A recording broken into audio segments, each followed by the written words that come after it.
All right, hello and welcome everybody to another dreadful day at the agency. I'm your dark host, Agent Q. And with me today is Yuki. The darkness fills my soul. Yukikaze.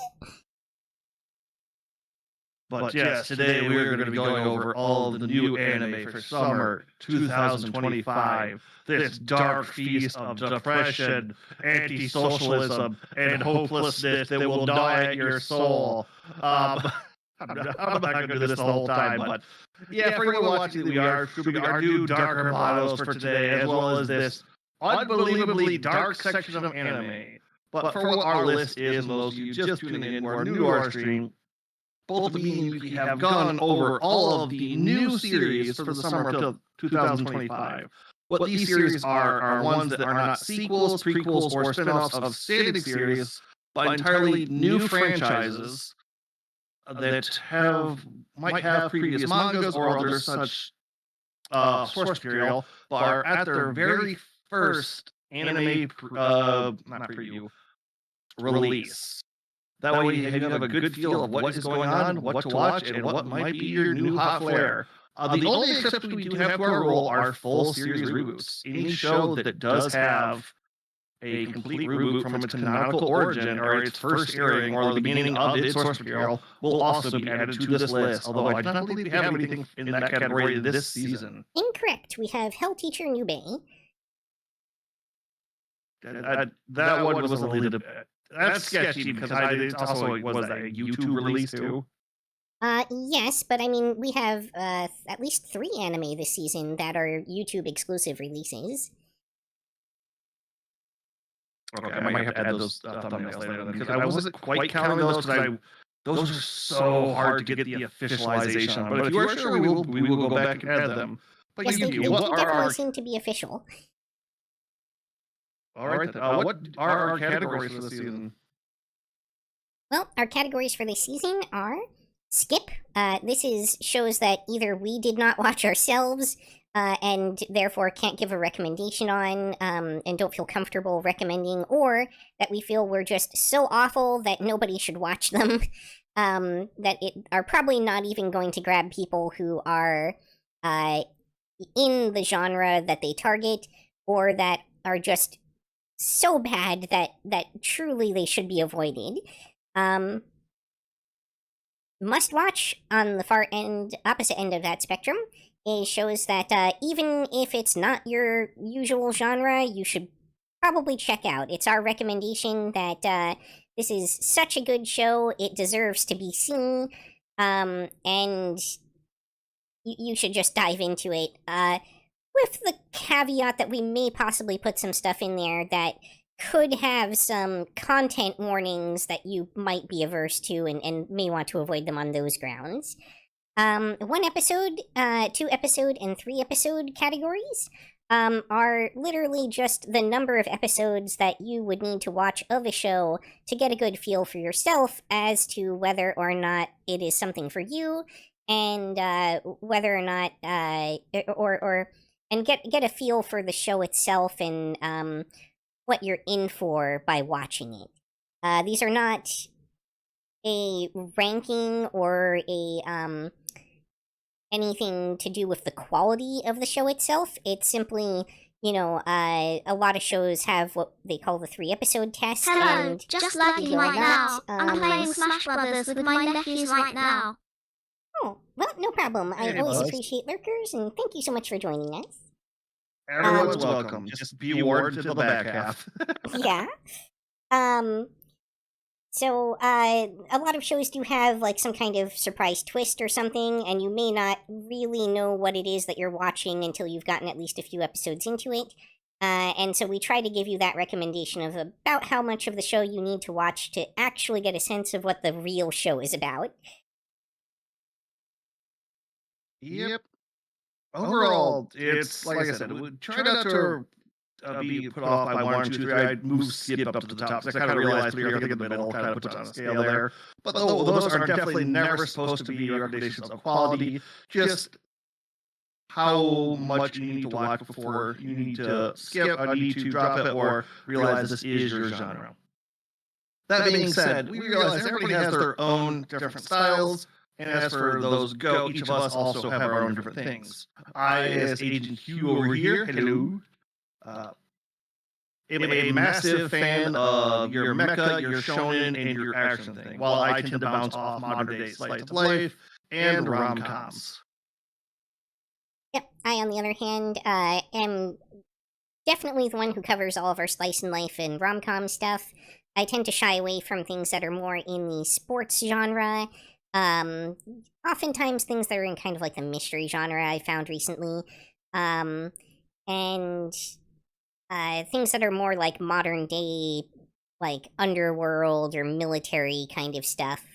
I do watch a little bit of shonen here and there, but it's not quite my specialty. I still have a healthy appreciation for it, but what? She also has a really adverse reaction to bad CGI shows. Oh yes, definitely CGI will plummet a score's ranking for me, for sure, unless it's very well done. On the other hand, there's a few other things that I'm pretty averse to, and the boys love sort of categories really just never land with me, so I tend to leave those to Agent as well.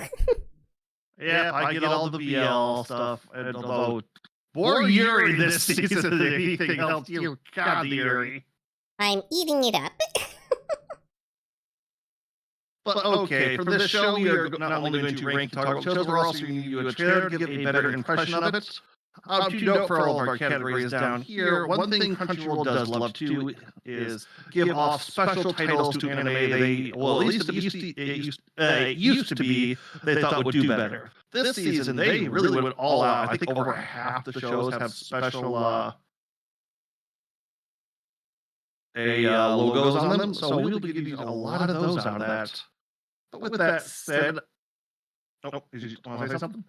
Yeah, I was going to mention that this is a very stacked season, both in terms of new shows and recurring shows.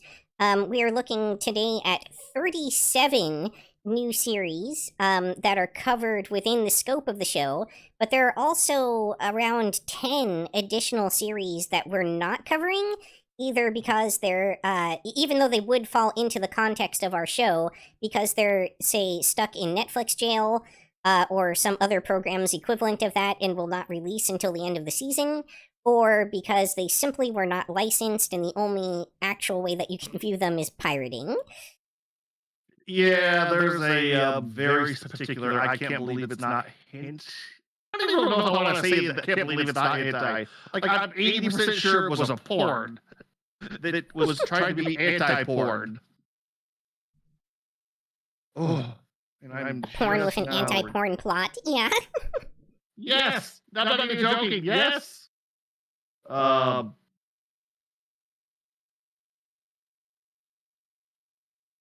chair. Train of thought officially lost. Well, I'm trying to pop out the window for the trailers. Oh, gotcha. Okay, there we go. Yep, I did got it up. But Yuki, so let's be... Wait. I didn't have a train of thought. I lost it. Where was I? What was I talking about? Something important. Alright, if I remember it by the end of the first trailer, I will spout it. But Yuki, please, what is our first show we are starting with today?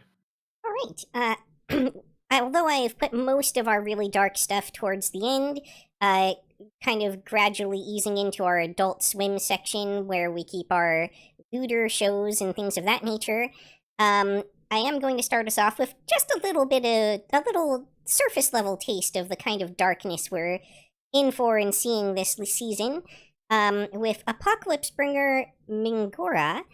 World conquest starts with the civilization of Ruin, and just keep in mind, this is a season where a evil civilization that has apocalypse in the name of the show is one of the tamest things that is on our list.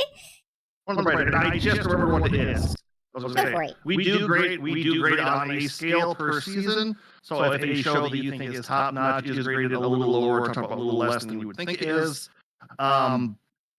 it's up against some competition this season, guys. Be a little bit fair with us. Oh yeah, and that'll probably come up. Or that'll probably be more relevant when we do the end of season review, where we're really focused on the rankings. But nonetheless, we do grade a little bit on a curve. How much of this one did you catch, Agent? Caught up to episode 3 on this one currently. All right, one other thing I also just one more thing. We Yes, Uncle. We will be staying quiet during some of the trailers. Unfortunately, our VODs do tend to get torn apart from everything we'd like to show you guys. So to keep as much commentary in it as possible for you later viewers or VOD viewers, we will not be talking too much other in the trailer other than the occasional joke or comment. But other than that, I am caught up on this one. Did you have something you wanted to particularly start with on this? Yeah, so this I think is the very first series I've ever seen based off of a 4X game, which I personally find to be really cool. I don't spend as much time playing 4X games as I would like to, because they will consume you, entirely. If anyone who's familiar with games like Civilization knows, you can lose days to a single round of a game like that. I think Stellaris might be the better reference currently, or if you're familiar with Crusader Kings. Yep. I've been my general crutches at the moment. All of these fall into kind of the general 4X grand strategy genre. And it's really, really cool to me to see that getting represented. Other than that, I mean, if we're being really objective, the show is relatively average for the most part.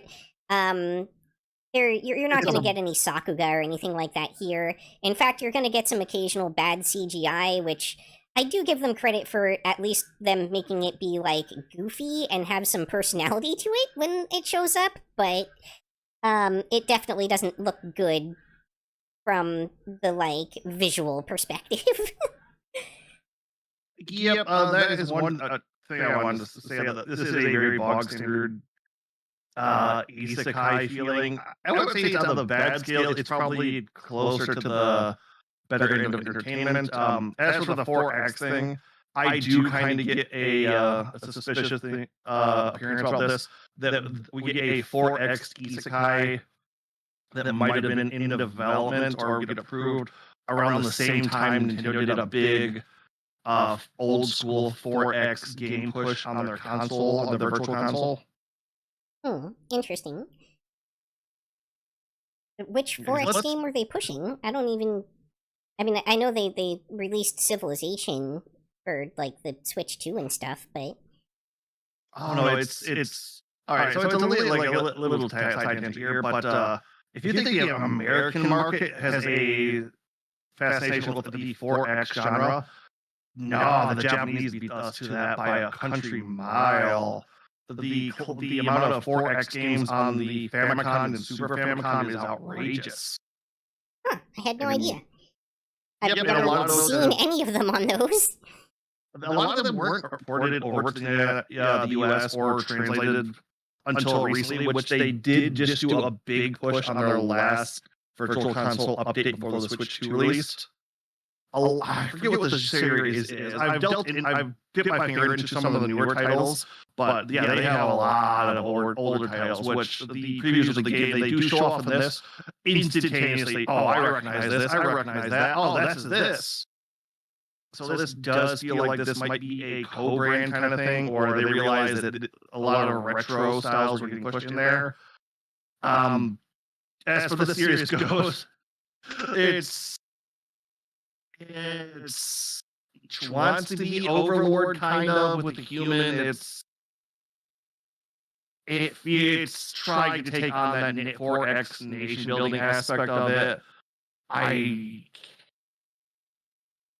Like I said, I don't want to say anything too bad about this one, because this is probably one of the better trash isekais. Yeah, it's definitely enjoyable. It's just, none of the objective quality on it is super high. No, I think this is a good one episode. Yeah, I think you pretty much know what you're getting in for off the bat on this one. I was gonna say maybe 2 or 3 just to get more world building, but it's like, no, that's pretty much you knew what you're getting into right after that.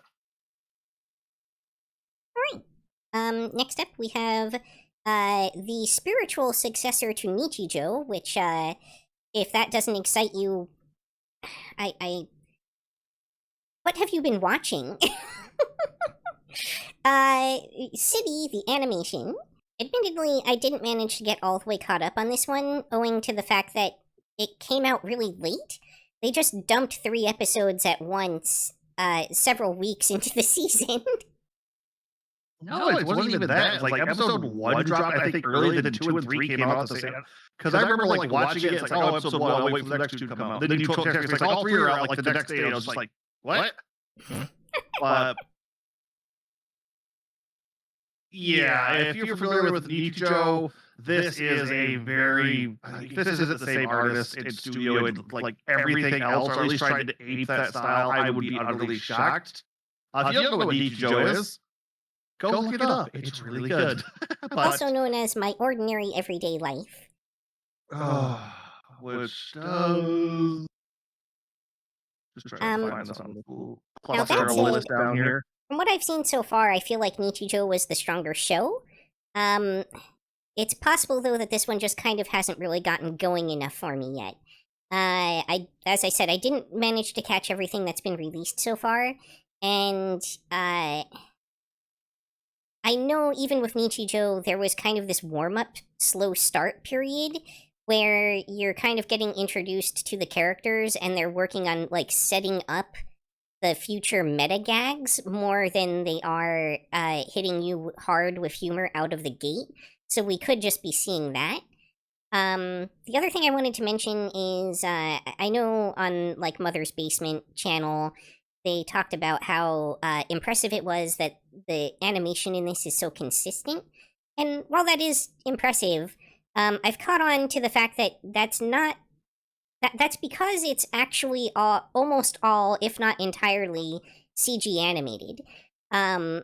So the reason that the line work and everything is so consistent from frame to frame and from, like, scene to scene is that these are actually 3D CGI models. But what they've done is pretty impressive there. They've implemented some tech that gives them a lot of control over the exact style of line work that shows up in the outlines and things like that, to really make it almost impossible to notice this kind of thing if you don't have a very sharp eye for it, like I do. And to make it really have the same kind of feel and flavor that we've seen in past works from the manga artist like Nichijou.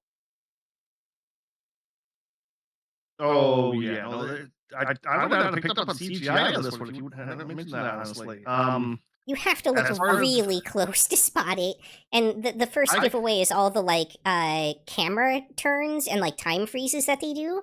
But once you catch on to that, if you look super close, you can tell that they're actually CGI in the most of, if not all of the other scenes as well. Oh, no, I believe you. You have the eye for animation. That's why I have to take all the badly animated shows. Other than that, all the characters have been so good. I think there's about a main cast of 7, 8. I want to say between 6 and 10. Not sure how common the gags are going to be with the different characters.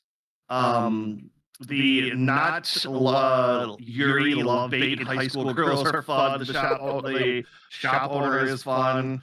The most not autistic. It's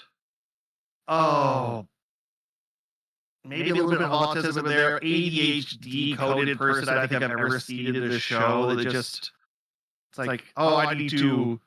Oh, that was a big of it. Let me feel this mushroom to calm down. Hey, what if I throw at the top? Now I'm too calm. Let me pray to my Dimmy God to realign myself. All right, now we're better. And it's just like, it's all the little self-care things topped on top. Now, I will warn, in episode 1, there is a subplot that has to do with one of the ostensibly male characters being kind of, like, peer pressured into wearing a skirt. your mileage may vary on that. That could be kind of a deal breaker for some. Others may not mind it. But just know that it's there in case that is something that you are worried could be objectionable to you in some way. That's so funny, though. not the fact that guy wears a skirt, but the things that happen around it because of it. But Yeah. Okay. This is episode, at the very least, it's in episode 1, and you know exactly what you're getting into. No ifs, ands, or buts on that. I don't see too much changing on there. I don't feel like this is going to be a must watch. It definitely needs to be, or I need to see the end of it before I can give a high recommendation. But definitely want to keep an eye on for later on. Yeah, I agree. Like, I would love to see this reach the levels Nichijou did. And if it does, then it definitely will become a must-watch. But as of right now, from what I've seen so far, it's not quite living up to its pedigree yet. All right, what do we got for next on the... Next up is Secrets of the Silent Witch. Ochi, the powerful magic user. Okay, one thing I did forget to mention with the last one, I wanted to also bring up this one. This has probably been the heaviest season of Cybo dubs I think I've ever seen so far. And I don't mean a couple weeks behind. This show is being dubbed on time with its release, as well as City. Now I would argue that this main character is the most autistic coded person that we probably have this season. With her massive special interest in math and her complete inability to engage with people socially. The entire premise here is that she has been, as one of the most powerful magic users around, who learned to silent spellcast because she couldn't talk around anybody else, even to say incantations, been forced into the role of a spy/bodyguard. It's basically magical medieval high school. It's a fun treat. I love this main character, just how hopeless she is, how, I can't do this. Goes to room, quiets down, cat. You want me to pet you? Yes, please. Yes, in this universe, cat pets human. This is not a joke, that's actually what happens.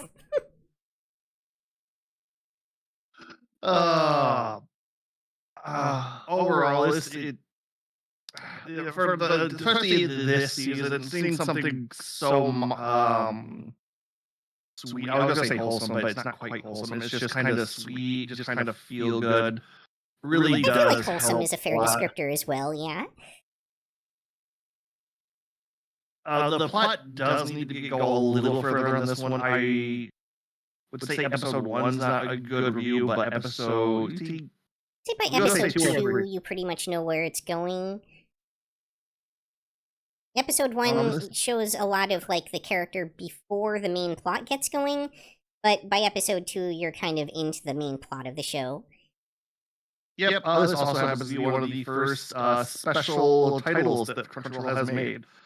To let you know why we use these instead of the sometimes found thumbnails we get, is Crunchyroll does like to make custom logos for some of their anime. The logic and reasoning behind that has completely eluded us. We've done this for a couple years now, and we don't understand what they pick or why they do it. But they do it, and we do try to make note of that for some reason. But yeah, a solid 2 episodes on Secrets of the Silent Witch. Alright, next up we have The Water Magician. Alright, unfortunately, this is one of the ones I ended up missing. It was supposed to be a watch for today to get a feel on it, but I got derailed because something that will be brought up later. I warned you! I warned you! Yes. Yeah. So, this series I'd say is pretty strong, honestly. This is another isekai, but, overall quality on this, including the animation, pretty much everything is above average. Several tiers above average compared to, what we usually get. It's certainly not like top tier super S class, but it's definitely like comfortable high B low A territory. I think you don't really like the first episode. If that doesn't grab you, the series might not. But at the same time, you're not really going to get a feel for where the series is going until around episode 3. Because the first 2 episodes are spent kind of like not in the world where, or the part of the world where the rest of the series is going to take place. So the first episode is really just kind of like us learning about the magic system and everything. And then the second episode, we get like our first character introduction. And it's not really until episode 3 that we start to get going, being introduced to the rest of the show's cast and everything. 3 episodes sounds like a good feel on that one, just because you really do need to cast before you can get a feel for the show 90% of the time, because that can really change how you feel about it. Or at least on the main cast. I think 3's on that one. I definitely need to watch this when I get a chance to. It looked good. The trailer looks incredible. Yeah, just we will get to reasons why I missed this one a little bit later on. Oh yeah, everything about the show is certainly more than serviceable.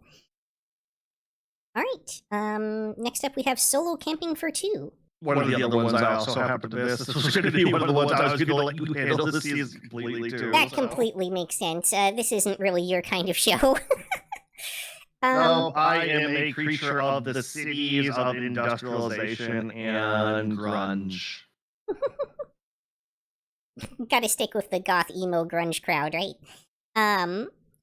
So, yeah, this is just kind of a cute, wholesome romance for the most part. There is the one scene in episode 1 where he kind of, wanders back into his camp, mind you, where she is in the middle of stripping in front of his fire and catches her in her panties. But for the most part, you're not going to get a lot of, like, fan service or anything like that in this show. This is, definitely heavily sponsored by actual camping equipment companies. There's like a splash page in the end credits that just has like 30 different brand logos for different like camping suppliers, including Thermos. But it's still relatively educational. It catches the spirit of camping. It has some decent like nature backgrounds and things of that nature. And it has a cute little romance going between the 2 characters, even though, like, the male lead is kind of feeling, like, pestered by the younger female lead a lot of the times, especially early on. I wanted to be alone. Yeah. In solitude. Let's be alone in solitude together. It's literally that, 100%. But yeah, overall, it's a pretty decent series. I think you're gonna know what you're in for on this by episode 1. You could maybe give it a second episode just to get a more of a feel for, like, the character development arc between the 2, but, you probably only need episode 1 to make your decision on this show. Alright, so 1 episode? Yeah, let's call it 1 episode. Alrighty then. Next up, we have With You in the Ring. Okay, so, despite how it may seem, this show does have some humor elements to it. There's definitely some kind of jokes and gags here and there. They're mostly in service of kind of breaking up the otherwise sort of slow, heavy atmosphere of the show, which I think is really intended to make... It's less to make it a comedy and more to really help emphasize those slower, more emotional ma moments of the show. This definitely gives off the vibes of a healing anime. Yes, I would say this might be our only healing anime this season. Yeah. It's doing some lifting with this list. It is certainly not enough to counterbalance the rest of what we've got. But the characters are cute. If you like a nice, slow story where you can have characters that are literally just enjoying the sound of the rain together, then this is going to be the show for you. And you never do quite, as far as I can tell, get to fully explicitly know if any of the characters truly believe that this thing is a dog or not, when it is clearly a tanuki. Yeah, I will say, weirdly enough, pet raccoons have been becoming a bigger thing, so just having a pet tanuki doesn't feel too far off nowadays. No, it really doesn't. Especially not when the pet tanuki in question is capable of human writing. So I'm guessing a one-episoder here? Yeah, that one episode ought to cover it for that show. I think you're gonna know what you're in for by the time you get through episode 1 with pretty high certainty. Yep. Ooh, this is a big title. Yeah, all these bigger titles are going to make this list and picture stretch like crazy, aren't they? Dang. Yeah, they're gonna make things a little wonky. Final post for anything one watches at the end will be put up on both Discord servers and social media links, which should pop up throughout the stream if you are curious to follow it. But next up, we have quite possibly the first show that you covered and I didn't. Detectives are crazy. Or detectives these days are crazy, sorry. So, Yuki, I can understand why you skipped this, and I can understand why some people might be like, oh, it's another detective. No, this is a detective anime in the same way Gitama is a slice-of-life anime.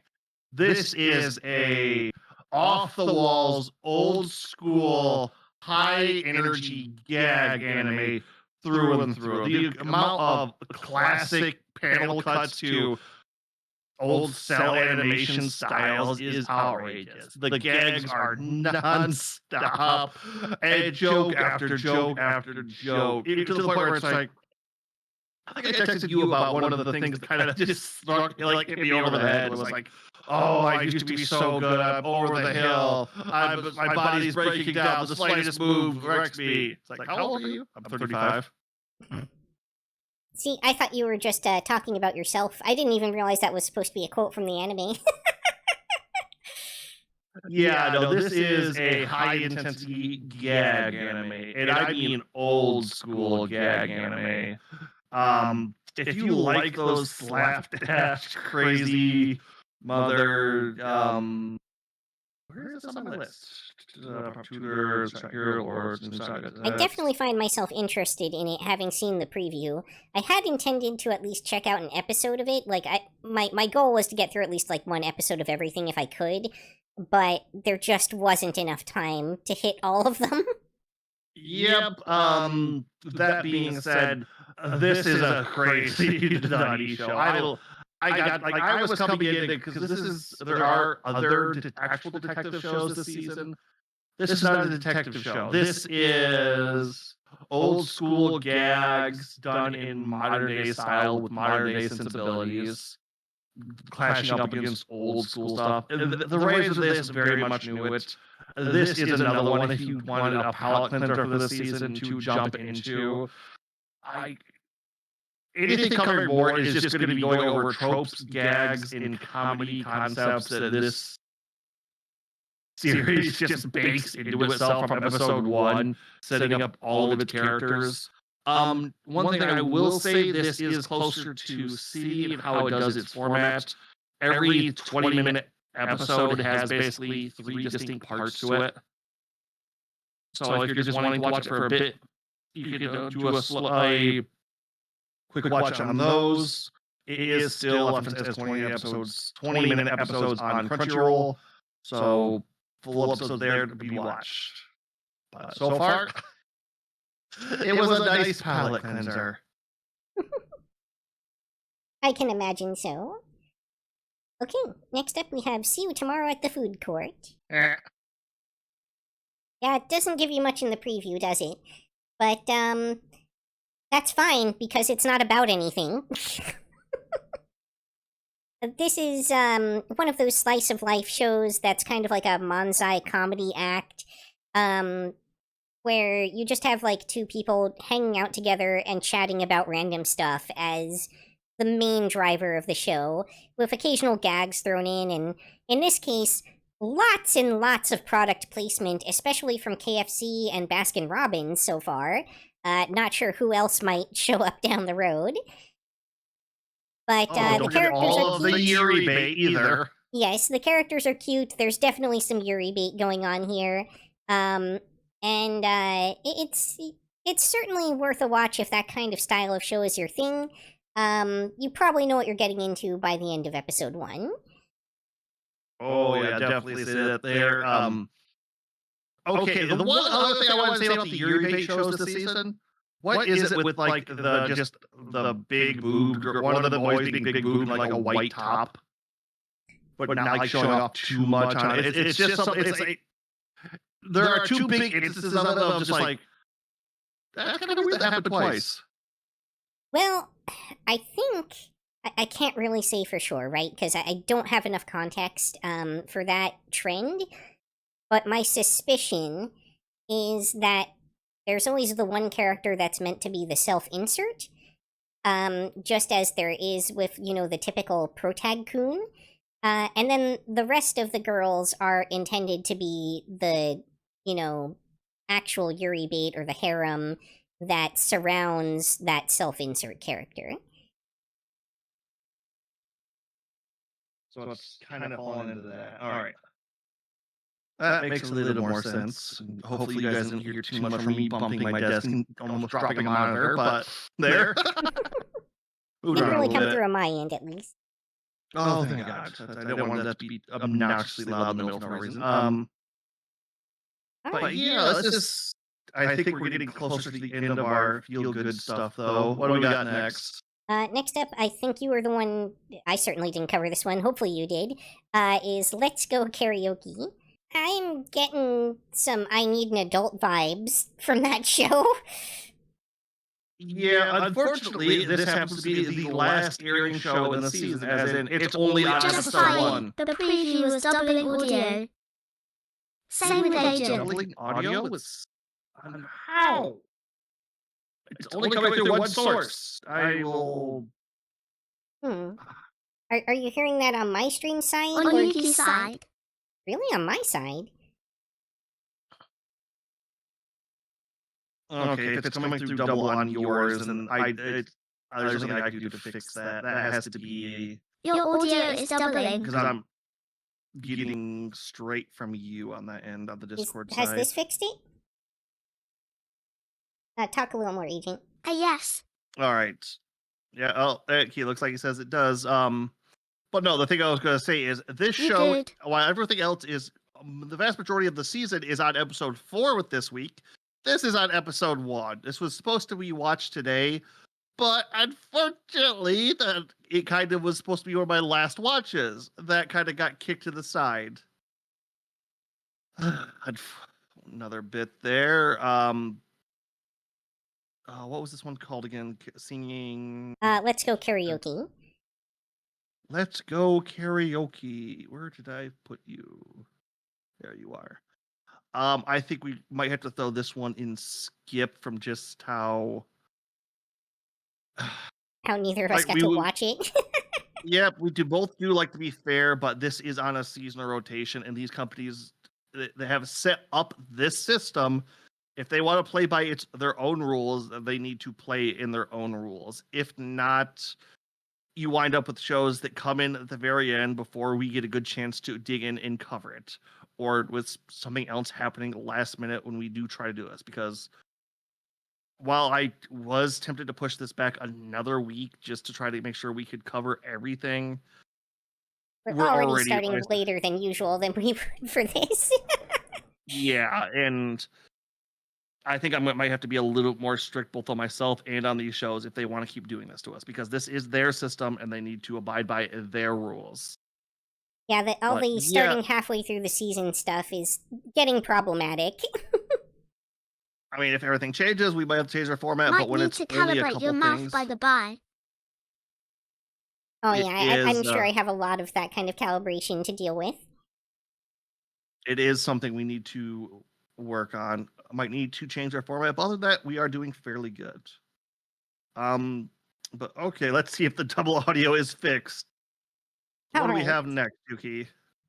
It's been stuck in open non-stop. Oh, yeah, well, so, that's because it's detecting me smiling, and the smiling state has the mouth open a bit. Just fire. Thank you, appreciate the, info and feedback. Always helpful. Yep, thank Makes you, sense. Kigu. Okay, next up we have, a short form anime, which we don't always cover here, but since this one, well, it has a few notable things about it, one of which is it's getting a simuldub. It's also a YouTube exclusive release, and it's done by a very, very small team. All these things kind of make it interesting, and so I wanted to include it in the list.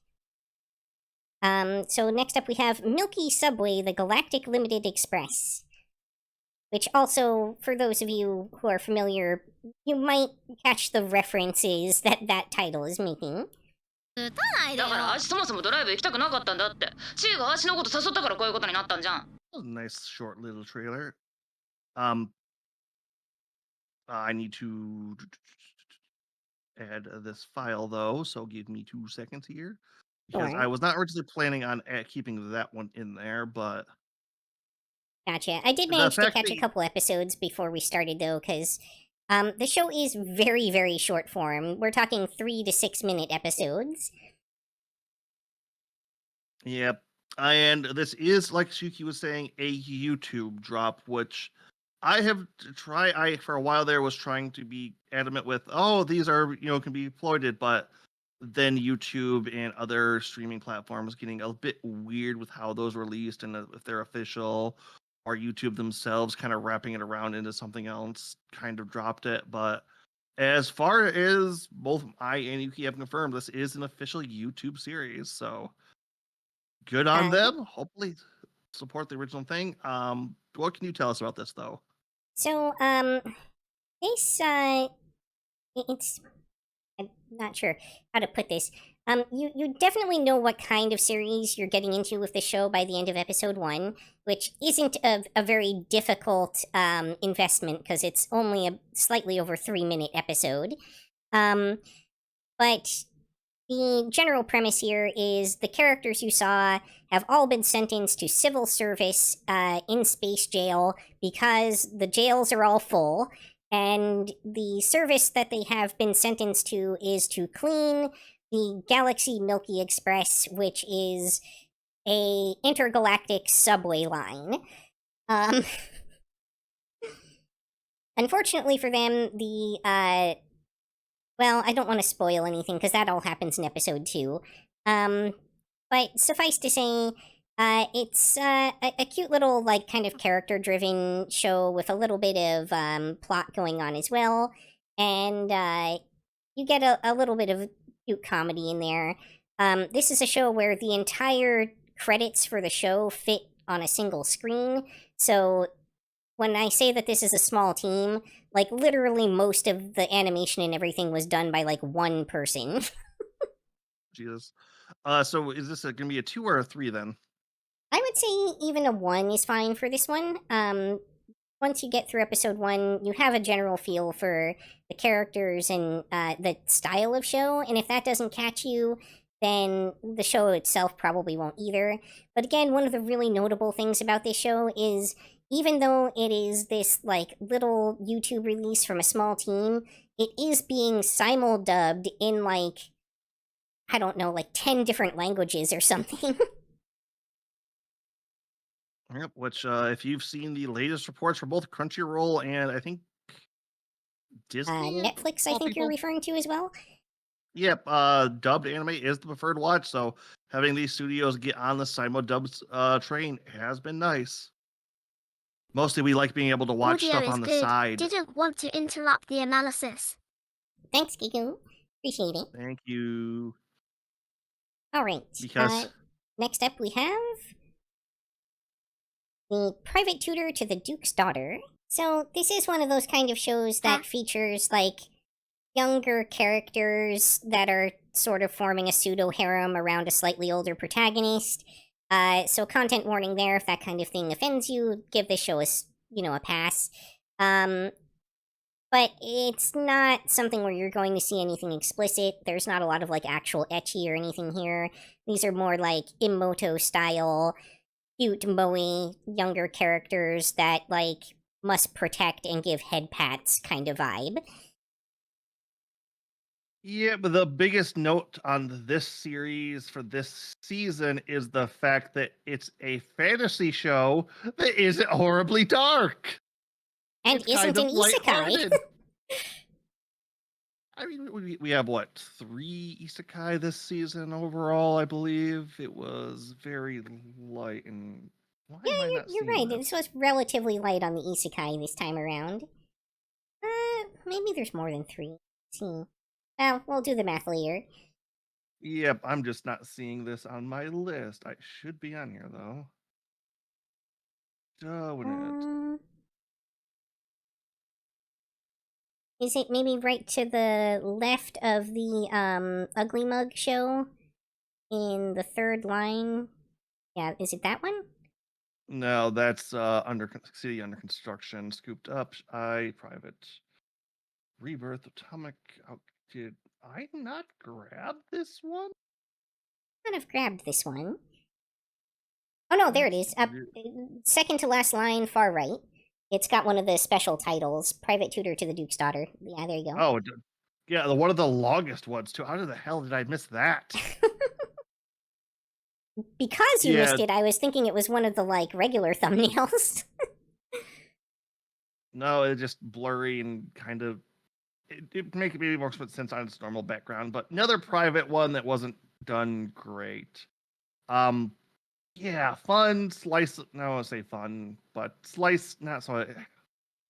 It's cute, a relaxing moe fantasy romp. Yeah, with maybe some darker tones later on with family and legacy going on, but overall, it's, especially in comparison to the rest of the season, it's relaxing. It's nice. It's cute. It's a little harem-y, but more along the lines of in the way Negima or Tenchi would be. Yeah, that sounds reasonably accurate. All right. Yeah, and I think one episode is probably fine for this show. You're not gonna like, yeah, there's some plot going on and stuff, but it really doesn't matter. The main thing is the character interactions, and you're gonna know most of those by the end of episode 1. Yep, this is definitely you know what you're getting on the cover ones. All right. Next up, we have Scooped Up by an S-rank adventurer. So this is pretty much your bog standard. I can't believe it's not isekai trash. Yep, with 2 of the tropes I have learned, I am really leading on to hate. One of nobody in real life thinks a healer is a worthless character in a party. This, I don't know why this is coming from in Japan. Anime developers, nobody thinks this. Look at any MMO queue. The healer is generally the most sought after person. Dear God. The other one, a little less ranty on, is the this character is really good, but doesn't have any confidence. But they do balance out with a lot of people who do come out around him, trying to build him back up. Like, no, we can't do this, guys. This is like that's crazy, man. How are you doing this? That's special. That's very special. What? Yeah. Also, it helps a little bit that they do go into how this character is not simply like sheltered the way some of the characters usually are. They certainly are. Like, they were cloistered away from society with literally only them and one other person for like most of their life. But they're also heavily traumatized by the training that they received, and then also by their first experience stepping into society, only reinforcing that. And so that makes it feel a little more believable that, they have all these self-confidence issues. But on the other hand, a lot of that, like that first party that he was in is just like comical villainy, and that makes it harder to take that part seriously. Yep. Overall, though, this is once like I said, another. I can't believe it's not isekai. Lighter end. If I know it doesn't seem like it yet, but I keep bragging about palette cleansers and lighter stuff. This has been one of the nicer ones. And that's One even with all the episode. trauma. Oh my god, yes. What episode 1 gives you a pretty good feel for what's going on. You get better character interactions. Episode 2 and 3, but you know what you're getting into by the start of this show. Sounds about right to me. Alright, All right. next up we have Dealing with the Mikadono Sisters is a Breeze. If I remember right, this is from the same creator of the Quintessential Quintuplets. You know, I was trying to figure out a good thing to compare this to, and like that was the show I kept trying to think of. Um, Yep. this this was a fun little watch. Wow, that's saying a lot, because these kinds of slice of life harem shows really usually do not click with you. They generally don't. The main character is kind of winning me over with how much like, no, I'm not a fucking major famous person. I'm just trying to go to this school. I just happens to be a really good school that I got accepted to. Quit pushing and bullying me. I like it when they state their position more. The milk toast generic main character that you're supposed to reflect onto is, I think, where I get a lot of my gripes from. This guy has a lot of personalities. It's the stay-at-home caretaker kind of personality, but just having one does a lot for me. Yeah, I think also the female protagonists all having like these hidden flaws that they don't show at school gives them a lot of, you know, humanity as well, and really makes them feel more like real fleshed out human beings. And that probably Yep. goes a long way as well. Yeah, a lot less pure tropey and a lot less that. I know when I was describing this to a friend of mine, I think it was actually Kiyu. I was calling this a harem show, but the more I've gotten into it, the less I feel like that, and more this is just a pick your own adventure romance. It is technically a harem. It's sort of that as well, but I think secretly, or even not so secretly, under the hood, it's a found family show. Yeah, that could also be a very much it too, which I would be love to see more of those. You don't always need to do romance, people. Sometimes just found family can be good. It can be comforting. It can be a lot. I mean, that's a big part of romance as well that often gets glossed over. True, but with this show, you know what you're getting through on episode 1. Episode yeah. 1, lock, stock, and keep. You know exactly what you're going to be on here. This does come. I would say it's, once again, I generally bounce off these shows, and this is probably one I'm going to kick over to the Yuki can take care of it list. But I deeply did not mind it a bit. I watched in this one. That's a rave review coming from Agent. Did you catch any of this one, Agent? Okay, yeah, that's one thing I wanted to say before we got dug into this one. What the hell is with that green glow? She looks like she has a chroma key around her that wasn't turned up high enough. Right. You were asking me about this, so yeah, you did watch at least a little of this show. I believe I responded to that question previously, but to address that a little bit, most likely that's either an outlining style that is sometimes used, in order to create like a contrasting effect, or I forgot the other thing. Oh yeah, or it's supposed to actually reflect like highlights on the character's hair, but if so, that feels really weird and unnatural. It's only the main girl, and it's just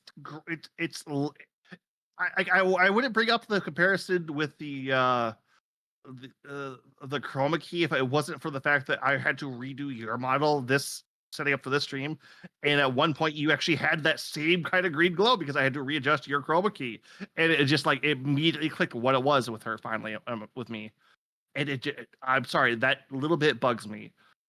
Other I than really that, don't think it's the chroma key. It appears to be there intentionally, and like it replaces some of the other lines. Like you can actually see darker lines suddenly stop and then transition into that green glow effect. yep. Other than that, this is Cinderella. This is Cinderella post living with Prince Charming. Yes, absolutely agreed. And the show makes no secret of that. It shows you those glass slippers, basically beating you over the head with the fact that this is a Cinderella-inspired tale right out the gate. And this is kind of, we're starting to ease into our darker shows now. The main character here starts off suffering a lot of abuse at the hands of her family. The only family member who's actually nice to her is the sister, the older sister. So it's a little bit of a change up there because it's not the wicked stepsisters that abuse her. It's her still living father and mother.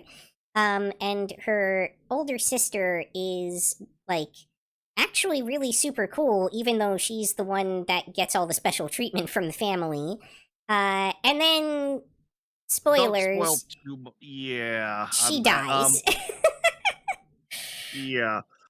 So there is a bit more going on Betrothed to My Sister with that title there. It does make more sense when you watch it. I don't want to spoil too much because this is a show I am actually enjoying a bit. I have had to skip around a little bit more when it comes to episode 2 and 3, just because that shy, utterly can't say anything without like going into a mild panic attack and having a breakdown with any kind of confrontation, which out of all of the shows I think I've watched about the last year, this is the only one where I can completely understand it and it doesn't feel forced or anything like that or off. This is somebody like, oh no, I completely understand why you just cannot talk here or do not want to be confrontational or argumentative with anything else. Yeah, the self-esteem just is not there to communicate with others effectively. But yeah, agreed. 1, maybe 2 episodes is definitely enough for you to know where the show's going, what's going on with it. Actually, I'm going to put this in 2 just because you need to get a lot more of the direct character interactions. 1 is a lot more of the setup on this one, I would say. It does give you a good feel for it, but to know what's going on, I think episode 2 would be a little bit better. It is true that the main plot doesn't truly get going until episode 2. But like I said, you do have a good feel for episode 1, but like I said, I think it's episode 2 is you're going to feel a lot more of what the episode to episode reality is going to be like, because that did slow down a lot compared to episode 1. Oh yeah, for sure. Alright, next up we have Hell Teacher, Jigoko Sensei Nube, sorry. This is the 2025 remake. And just a quick heads up before we go into this trailer. The original version of this show was from the anime OVA era, and it was part of the era of shows where you were going to see a lot of fan service with middle school girls, oftentimes for no apparent reason.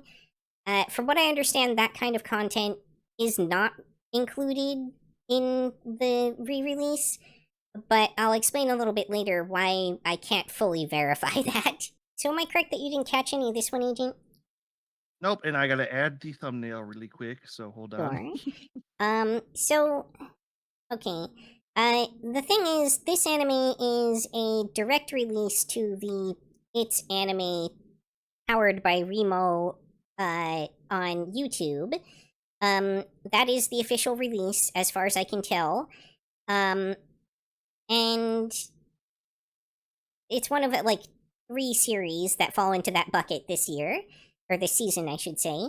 I imagine from the looks of it, we'll probably see more of that in the future, because this platform seems to kind of be like taking off as its own anime business model within the YouTube space. I don't know if they're getting some YouTube sponsorship there or what. But the one weird thing about this particular show is I was only able to find episodes 1 and episodes 5 actually readily available on YouTube. Episodes 2, 3, and 4 seem to be missing for some reason.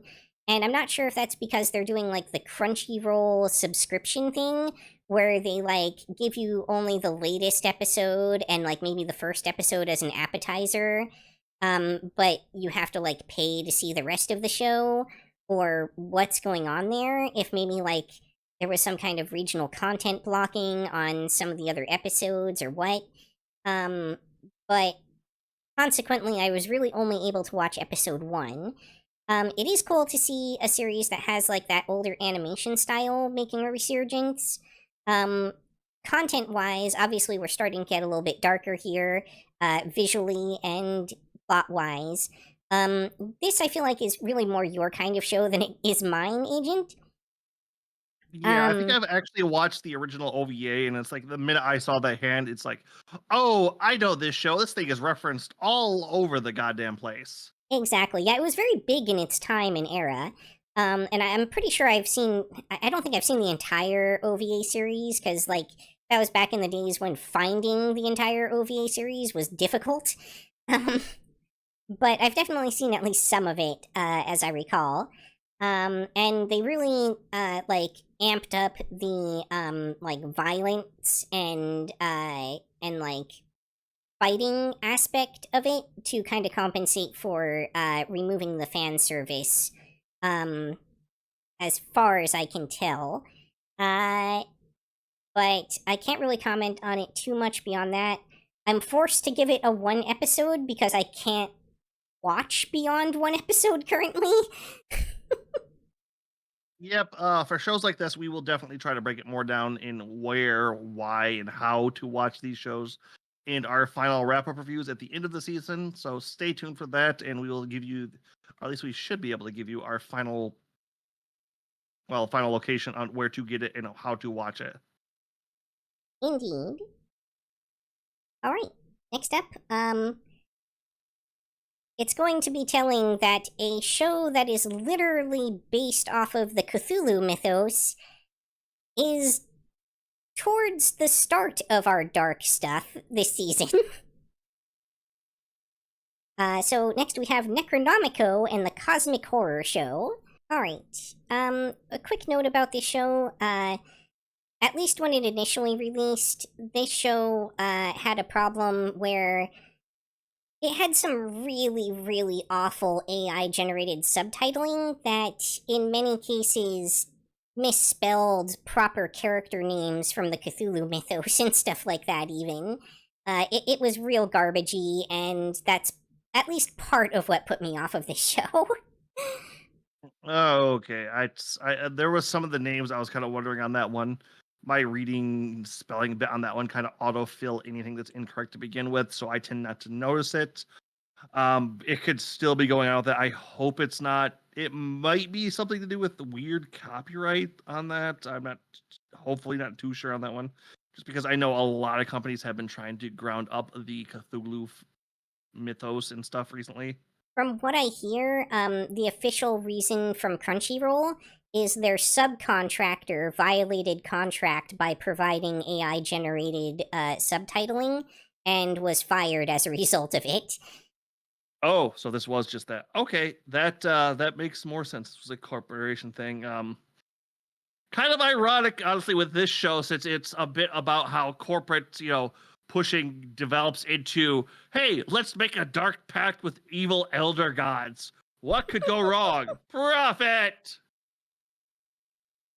Which is kind of a nice take. If you wanted to do, this is a death game show kind of bit from the title with a very Cthulhu and elder god or HP Lovecraft styling put into it.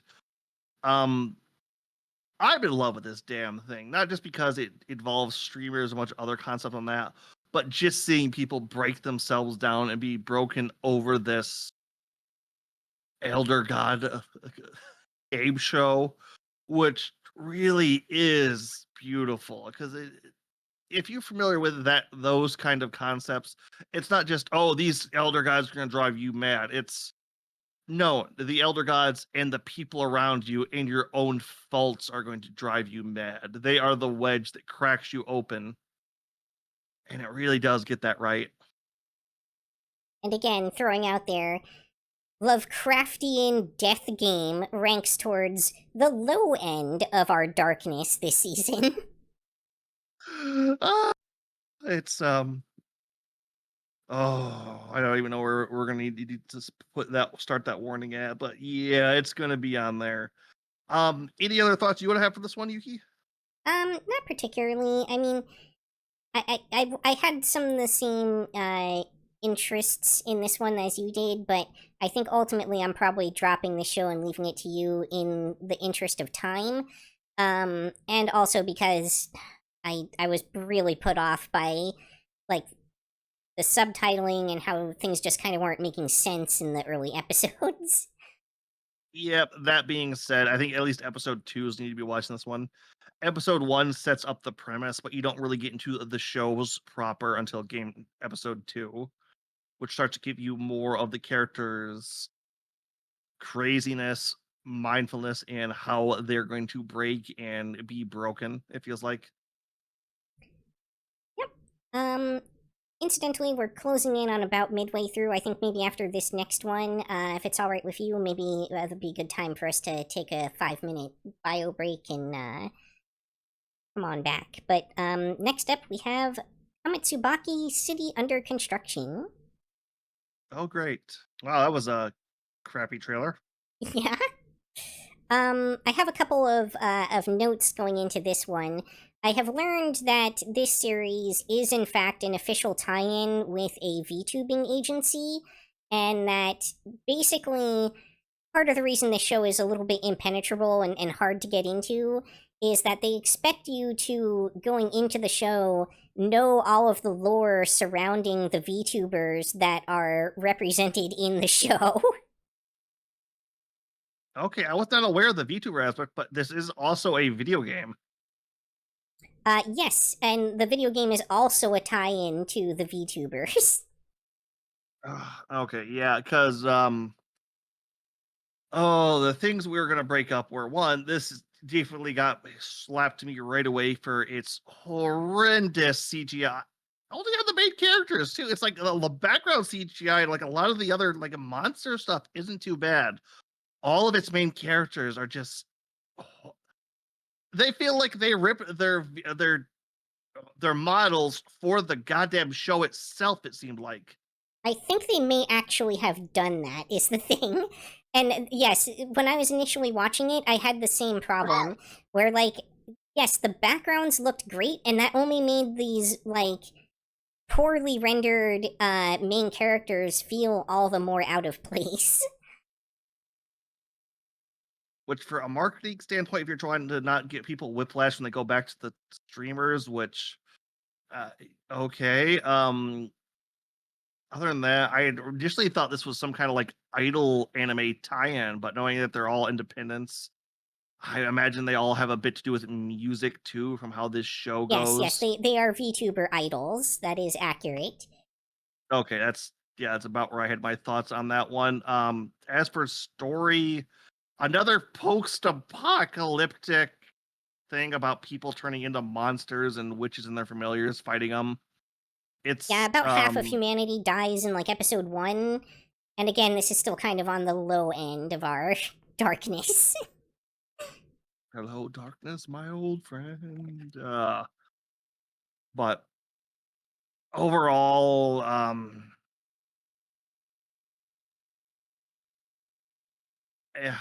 this doesn't have to be thrown into the skip because it's not insufferable right away. We will definitely see where this goes in the back end of the season, especially when it's lined up against so many other shows. If this gets thrown into a skip category, but for now, I think 2 episodes are what you need to get on this one. Episode 1 sets up a lot of premise and a lot of basic character stuff. Episode 2 is when story starts happening. Be prepared for a lot of proper nouns, by the way. Yep, I can argue on that one. But with that, we will be taking a short break. Everyone, feel free to grab a drink, grab a snack, and we will be back. All right, everybody, we are back with this darker season to come forth. My eye cannot contain the darkness. I think it's hand this season with a nub butt. Or what else we got going on? All right. So next up, we're actually taking a short break from our delve into the darkness of the human psyche, and taking a little jaunt into the soft, etchy kind of categories. So these are shows where you're not going to see any actual nudity or anything like that, but that does not mean that there is nothing sexual here to be seen. First up, we have... What... I was gonna say, what do we have first up? Ruri Rocks. Yuri Rock. Did you catch any of this one, 18? I have seen the first 2 episodes, and let me say, this is the most Yuri show about rocks since Steven Universe. Yes, this is very much cute girls doing earth science things. It is absolutely gorgeously animated. Like, we're talking almost Ghibli level animation here. It's really not a stretch to compare the two. The backgrounds are amazing. The characters' feet have suspiciously good animation quality. Weirdly, I wouldn't know. I have to double check on all the facts and so on, but it also comes off as incredibly educational on your earth science or geology concepts too. Yes, which is why the Japanese title is actually Introduction to Mineralogy. We got not you worry. Okay. They know what they're doing. Major complaint I do have with this one though is the main lead there. Yeah, they like to show off her big bazongas. Unfortunately, I don't mind. Not unfortunately. I don't mind this. I'd rather enjoy it most of the time. It looks like she tucks her shirt in under her boobs. Yeah, there's definitely something surreal about the level of stretch to her fabric. That they've clearly bent the rules of physics just a little bit to be able to emphasize her features without having her be more scantily clad. I wouldn't mind it. Everything else in this show was just so well done, but it's just like, nope, those are going to be sticking out there real. I don't want to say obnoxiously, but can't think of a better word at the moment. But yeah, other than that, the Yuri Rocks here is a very, you know what you're getting by episode 1. It's cute. It's weirdly educational if you got a thing for rocks. Yeah, these are characters that have very much an autistic special interest in mineralogy. A little bit of product placement, I think, with some mining stuff at the back end of the episode 1, if I remember correctly, but nothing overtly obvious. Just the, hey, you need this kind of equipment, and I think they just show off the brand names on them for doing this kind of work, which, when you are going through rocks, guess what? You do need a lot of weirdly specialized equipment for it. Yeah, that's true. And, sometimes that kind of thing is just a matter of, like, okay, we need to use something as an example anyway. Can we reach out to the company and see if we can get permission to have the branded thing instead of needing to go through the trouble of, like, making it a close approximation of it? A shovel brand shovel. Yeah, one episode of this one, and you pretty much have an idea what you're getting into. Yeah, I think that's definitely accurate. All right. Next up, we have Cultural Exchange with a Game Center Girl. And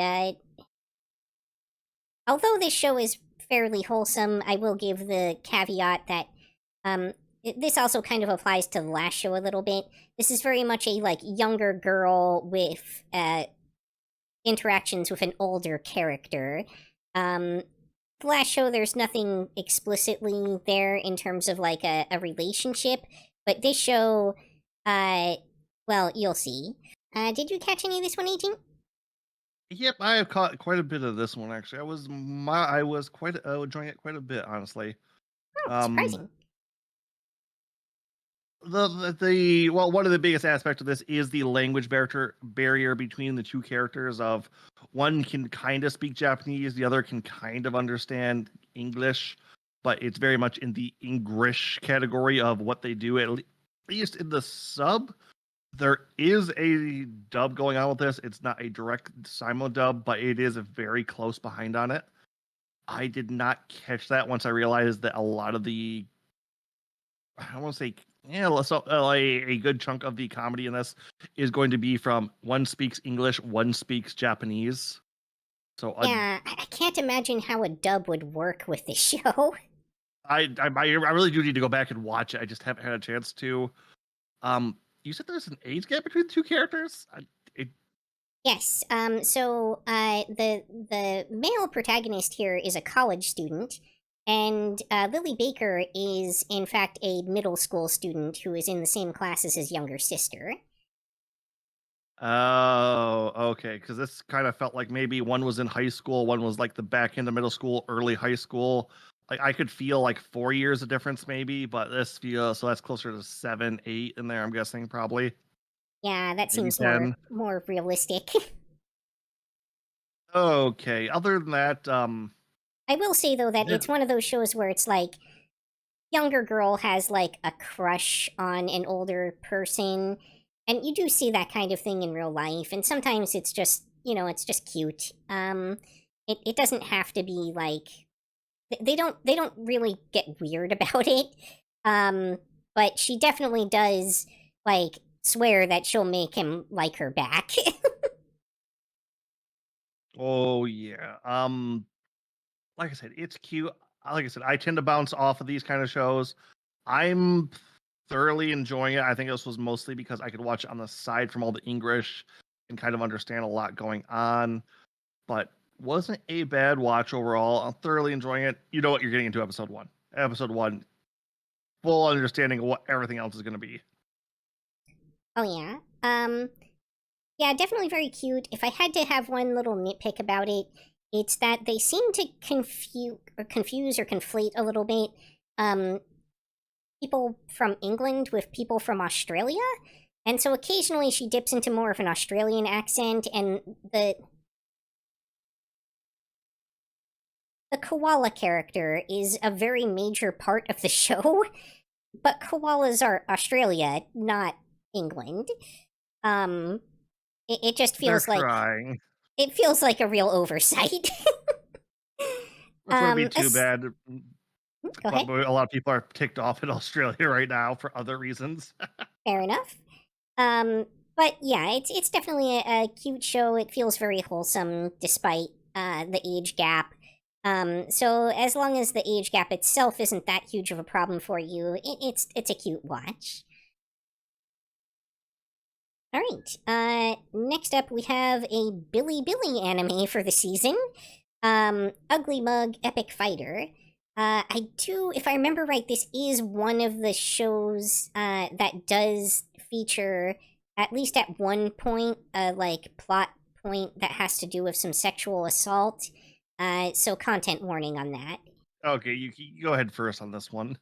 Really? I know you were pretty into it, so I was gonna let you take the lead. But so as those watching may recall, I have a little bit of a bias against Billy, partly because they're a Chinese company, and partly because the anime that they gave us early on were really awful garbage. All horrible CGI fest, all horrible story-wise, generic. The early awful Billy characters, stuff. dialogue that made no sense. It was just so bad.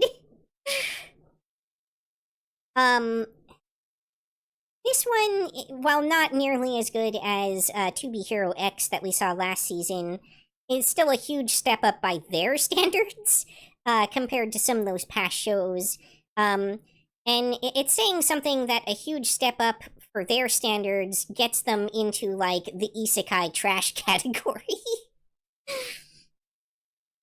To be fair, the one thing she was kind of hinting at before, it's like, I love this show. This is a new, not a, I was gonna say new, but like a slightly different take on the isekai trash genre of, hey, the main character is OP. He's also ugly as sin, but not in a generic kind of way. It's the fact that they actually give him a personality and other things on it, and he's doing his best to not be, I'm the ultimate main character, friendship has power, it's like, I'll win my way and build my, it's the fact that they make it so he takes damage if he so much as touches a woman is outrageous to me. A gag I don't think I've stopped laughing at every time it comes up. Although not the only character they show where women are their definite weakness. There's a couple things. There's a lot going on, and while a lot of things come off as generic, it does feel like all of the characters they introduce do have a lot more story and do want to reflect on that one. The one weird thing that did kind of strike me as I was watching is, while they do like their backgrounds, they are pretty well done. You do not see a lot of characters per shot. Even when in a city, you will sometimes see an entire block and only our main trio, our main group in it, where the rest is just empty. Yeah, that's very true. Also, the general animation quality of this show is really what you'd expect for, like, the isekai trash genre. You don't expect to see anything, like, super high quality here. Characters feel pretty static most of the time. You get an occasional gag where somebody's moving as part of, like, a combat scene or something, but even then, it tends to be a little on the janky side.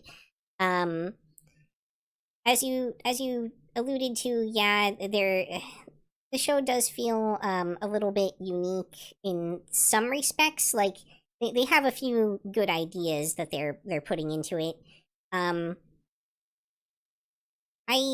I have mixed feelings about kind of the central premise personally with the whole, like, ugly mug thing. This is also another series where we're kind of slipping back into, like, the dark themes thing, where, like, this is a character who, he has a lot of personality because he's very traumatized from his previous life. And that's kind of true of all the characters. Like, everyone who's here made the intentional choice of forsaking their current life to come to this fantasy, place, and kind of start over. So everybody is bringing some baggage with them of some kind. Yeah, it's... I don't really know what else to say about it at the moment, but, I'm sure we'll have a lot more to say when we get to our trash component of our end of season. Well, there was something else I wanted to mention here on... Oh, no, sorry, that's the next show that I wanted to mention. Something else for content flags. Anything else you want to add, Agent? Mostly that, like, we will have to see where this goes. Overall, I think episode 1 gives you a pretty good feel for where it... I don't think you get to the full story until the end of it, but once you hit that, you understand exactly what's going on for the rest of this. You can probably get into it after that. So this will be another 1 episode. I'll leave the piece wants to put 2, but I think 1 is definitely where it fits. But yeah, it would, depending on how they handle a few more of their concepts, that might either up its score or lower its score in the end for our seasonal review. For sure. Alright, next up we have The Shy Hero and the Assassin Princesses, or the Japanese title, The Stunned Hero and the Assassin Princesses. Yeah, content warning for this show. There is definitely, like, a lolly-style character going on here. We also have, like, one of the characters, like, drugging people is her entire thing. So if that kind of content is problematic for you, maybe give this one a pass. There's also like forced BDSM aspects thrown in, particularly around that character. So just be aware there are some aspects of this show that viewer discretion is advised. Oh yeah. Do you want to All hit right. this one up? Yeah, a little weird that they call it the Shy Hero and the Assassination Princesses, since I'm fairly certain only one's technically a princess on this one, but Yeah. marketing. Other than that, this is a Dragon Quest themed fantasy world where your ultimate, tough as nails, macho man hero can't talk to women. As a matter of fact, he passes out if they get showed too much interest in him. As in, body locks up and he stands strong even as he's unconscious. With 3 assassins trying to kill him at every turn, but slowly falling for his charm and his goofy dorkiness. The slow burn relationship that forms between the 3 female characters is also very interesting in the show. Oh yeah, seeing the different aspects of life and different things of what brought them in there. Once again, as everyone was aware of the dancer / Amazonian style looking character, hypersexualized in this entire show, more than they were letting on in the goddamn trailer even. Oh yeah? Her entire thing is like skills that revolve around mind controlling people with lust and drugs. Yeah. Luckily enough, the lolly isn't looted, so yay. I mean, low key, but not high key. She looks like cute and charming, not like in a bikini dancing around like the other 2 sometimes. Yeah, I mean, like, we saw her in some lingerie kind of deal, like, even there in the preview. But that's about as bad as it gets. She will occasionally, like, blow on the hero's ear to make him lock up or something like that, but it's not, it's by no means overtly sexualized. Yep, other than that, like I said, you do get the central gag with the hero and the 3 assassins, but a lot of the story comes from the 3 kind of getting to know each other and becoming better friends too. Absolutely agreed. Really the whole party kind of gradually coming together. They form under false pretenses, but I'm feeling another one of those kind of found family things slowly forming. Yep, but overall, I would say episode 1 gets you to where you need to go on this one. I would agree. I think a little bit more in episode story-wise, episode 2 character development, but this is very much what you got by the end of episode 1.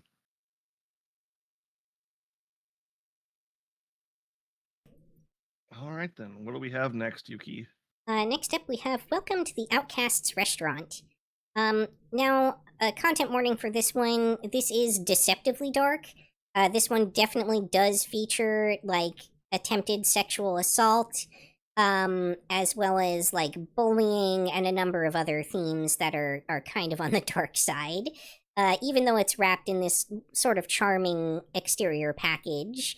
And it's not a super high-end show, but it still tries to grapple with these darker themes periodically.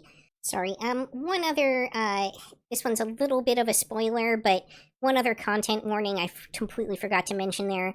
The lolly main character in this show, was a slave that the restaurant owner purchased in order to save her from definitely becoming a sex slave. Man, they really misled you with this trailer. Is there more at the back end of this, or is that just the credits I'm seeing there? I think it's just the credits, but we can take a look real quick to be safe. 人生うまくいかなくても飯はうまい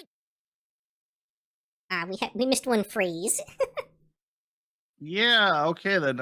Unfortunately, this was supposed to be a show I was catching today, but we'll get to that at the end here. Yeah, it was a show that's much darker than you would expect just beneath the surface. But okay, what is this show then? This show is a level 99 cook adventurer gets kicked out of like the biggest party of the kingdom. Um, Again, we've got one of those like really terrible party leaders making objectively bad decisions and like nepotism and whatever. And says, okay, screw it, I'm just gonna go open my own restaurant. Along the way, buys the lolly to save her from her life of sexual exploitation, and opens his restaurant. Mind you, he does set her free and, says, like, it's entirely your own option, but if you want to, you can stay here with me and you can work at the restaurant. So also child labor, technically, but it's kind of very much like a father-daughter relationship going on there. So it's sort of like, daughter who works at dad's shop. What else can we say about this show? It's one of those like adventure of the week sort of shows where ostensibly it's about that store and it's kind of food porn, but usually that's really more of a vehicle where like they kind of function as the adventure tavern that people come into, and then you follow their misadventures that often involve the chef getting involved as a deus ex machina to clean things up. I think this might be kind of a 2-episoder because the first episode is pretty much ends with him establishing the store, so you don't really get to see the episode or see the show start to go through its real paces until episode 2.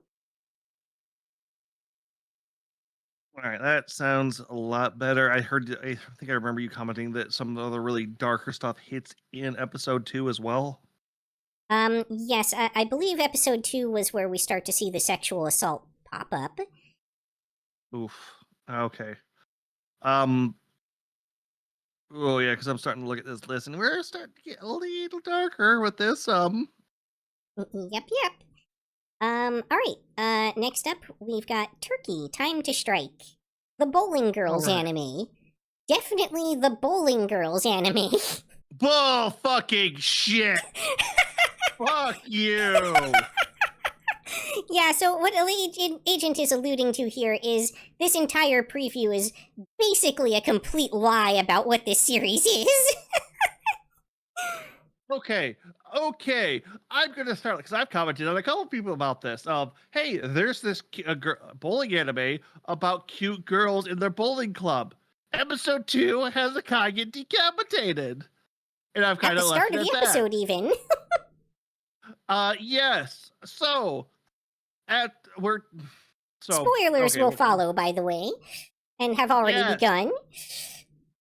So yeah, after we started off this is a team of bowling high school. This is a middle school. I don't doesn't I matter think at they're all. middle school, but yeah. Yeah, team bowling, a lot of drama, a lot of personal. It's good, all of that fun. They get teleported back to the Sengoku Wars period in episode 1 and start of episode 2. And are now a bunch of modern day whatever girls in now medieval Japan.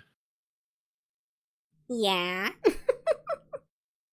I'm sorry, but just what? Like nothing. Okay, to be fair, its own opening, which I do think I don't remember if the episode 1 opened with that or if it's at the end of episode 1, like a lot of shows like to do. But its own opening does allude to its time travel thing. It's not advertised in the trailer. It's not advertised on the promotional concept. You don't know that to the end of episode 1, where a magic bowling ball teleports them back in time. I don't think we got to see the intro in episode 1. I think it was one of those series where they like hid that from us to prevent the spoilers. Yes, but it's okay. The premise itself is kind of interesting. I actually don't mind that because they might end up jumping around through time. I don't know if I got to episode 3 on this one. I definitely only cleared episode 2 myself. But for sure, you are not getting the full story of this show in episode 1. This is at least a 2-episode show. I'm just gonna slap this into 3 just because I feel like it needs a lot more. Because 2 didn't feel like it explained too much either. But there is a lot to go on here. If you're kind of interested in a sports high school girl team, not your show technically. If you're kind of interested in a modern day time travel show, possibly, because they were, like we said, a guy gets decapitated, not like the full blood and gore of the MA style anime, but this is a very upper teen, more older shonen style brutality, as well as alluding to a bunch of other sexual assault and things like that going on, as was the style in medieval warfare. Oh yeah, they definitely try to rape these girls mid-battle. There's no question about that. Yeah. There is some interest here too in how they like solve problems cleverly using what little access they have to their modern technology and such. But man, is this a weird show. And they definitely are very intentionally giving you a false sense of what it is in episode 1. Yeah, very jarring almost, because I think you just said you wanted me to handle this one for the season. Yeah. Not a problem on that, but it's I honestly give it a try if you're curious. We will have to give you our full thoughts on that one at the end of season review, just because. Ooh, yeah, not a lot to base your impressions on your first couple episodes for this one. Other than a huge plot twist that we've already unfortunately spoiled for you. Honestly, I feel like if you don't know about it, it'll be incredibly jarring and irritating, or at least it can be. Yeah. All right. If you don't have any other thoughts on this one, next up is Dekken no Magura, the Earthbound Mole. I feel like you would very much vibe with this main character. I can understand where you come with on that, and then I can very much do it. Unfortunately, this show is steeped in Japanese culture, iconography, and references. There were so many things that I just felt like were, oh, you're supposed to understand this because you know this cultural aspect of the Japanese culture.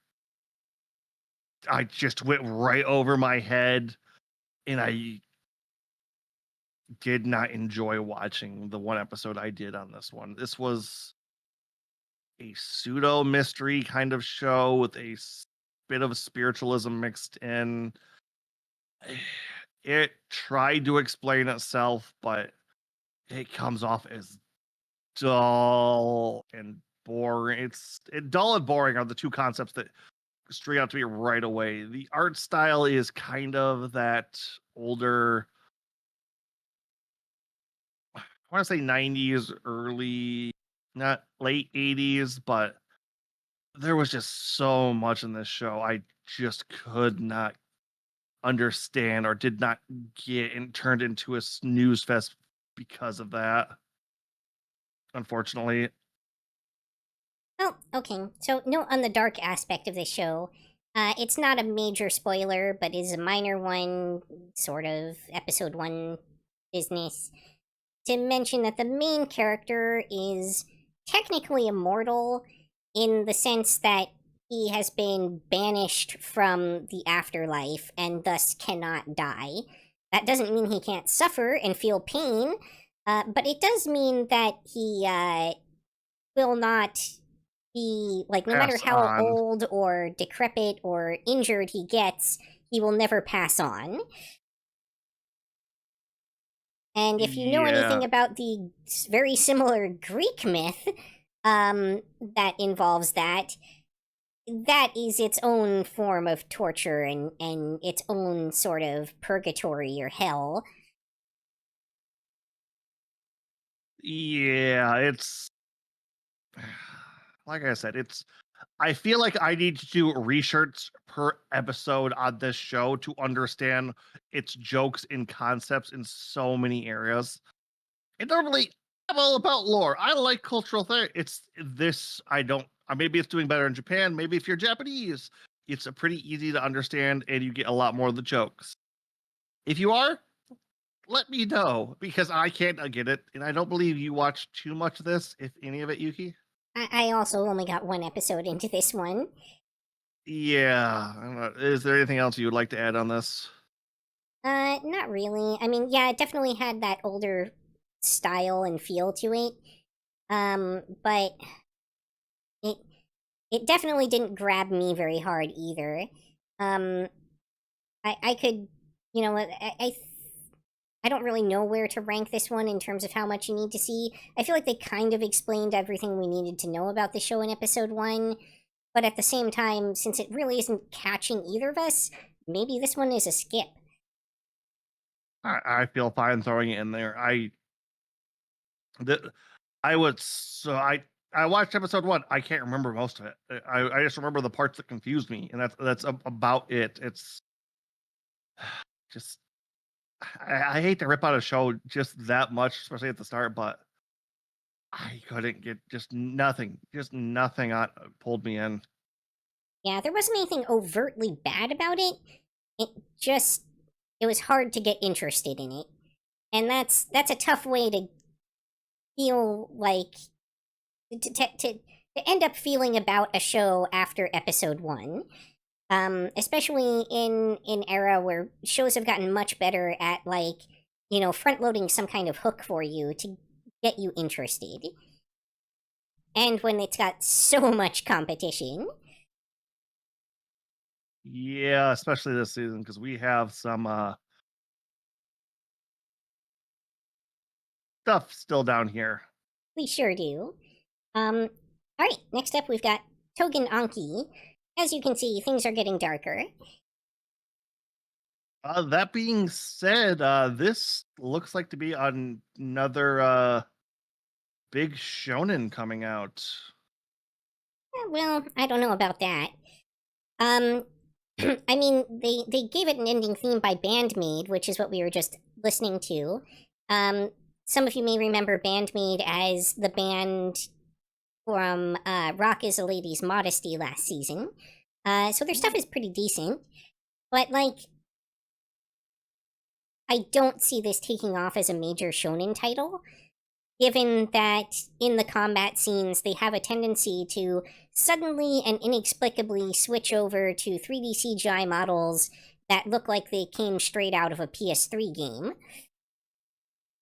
Okay, yeah, I will give you that. The bad CGI is in effect with this one, but this is definitely giving me more of the adult, I don't want to say adult, but older shonen feels. A little bit similar to Chainsaw Man, but not as brutalistic as that. The thing is, shonen as a genre is ultra tough competition. And generally speaking, if you don't have the highest of the high top-end Sakuga, you are not competitive in that genre. So I think... I will. Yeah. I was gonna say, it's like I will definitely agree with you on there, but it also might be the fact that I'm American and the main character's special ability is I make guns. Yeah. And I'm sure that will have its appeal to, like, a certain subset of otaku in Japanese culture as well. But based on what I've seen of this show so far, which to be fair is only episode 1, even so, I just can't see this being a major title. I don't see it being competitive with the other shows. And if you can't beat one of the other existing major shonen shows in the rankings, you are doomed to not get a second season, generally speaking. Yep, on that. I will say I think you need to watch episode 2 to get a better feel for this one, since episode 1 just sets up the beginning of the hero's journey archetype. I agree. I definitely got the impression that you won't even meet most of the characters until episode 2. Yeah, but I don't think they even start fleshing them out until episode 3 overall. Um, overall, once again, it's if you're familiar with Momogatari, generally the hero onlys are generally the villains. It's kind of interesting to see it that turned on its head. Once again, the villains also kind of always get the coolest looks, and a lot of the blood powers in this, I'm really liking. It kind of reminds me of what was that called? Something Neverland? Promise Neverland? Or No, maybe not Dead Man Promise. Wonderland?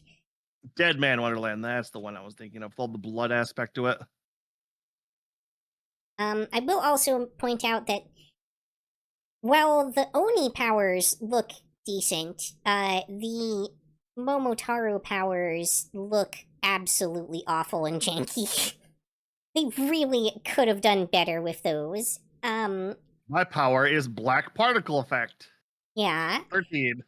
And even if that was, like, really what it was kind of supposed to be, I'm sure they could have made it look cooler than they did.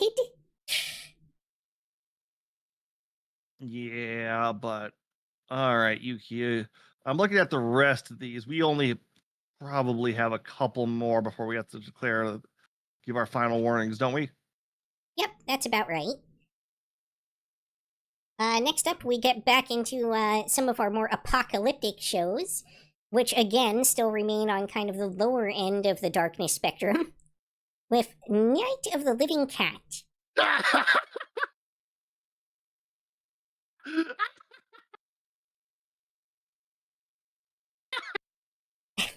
Gonna be okay there, Agent?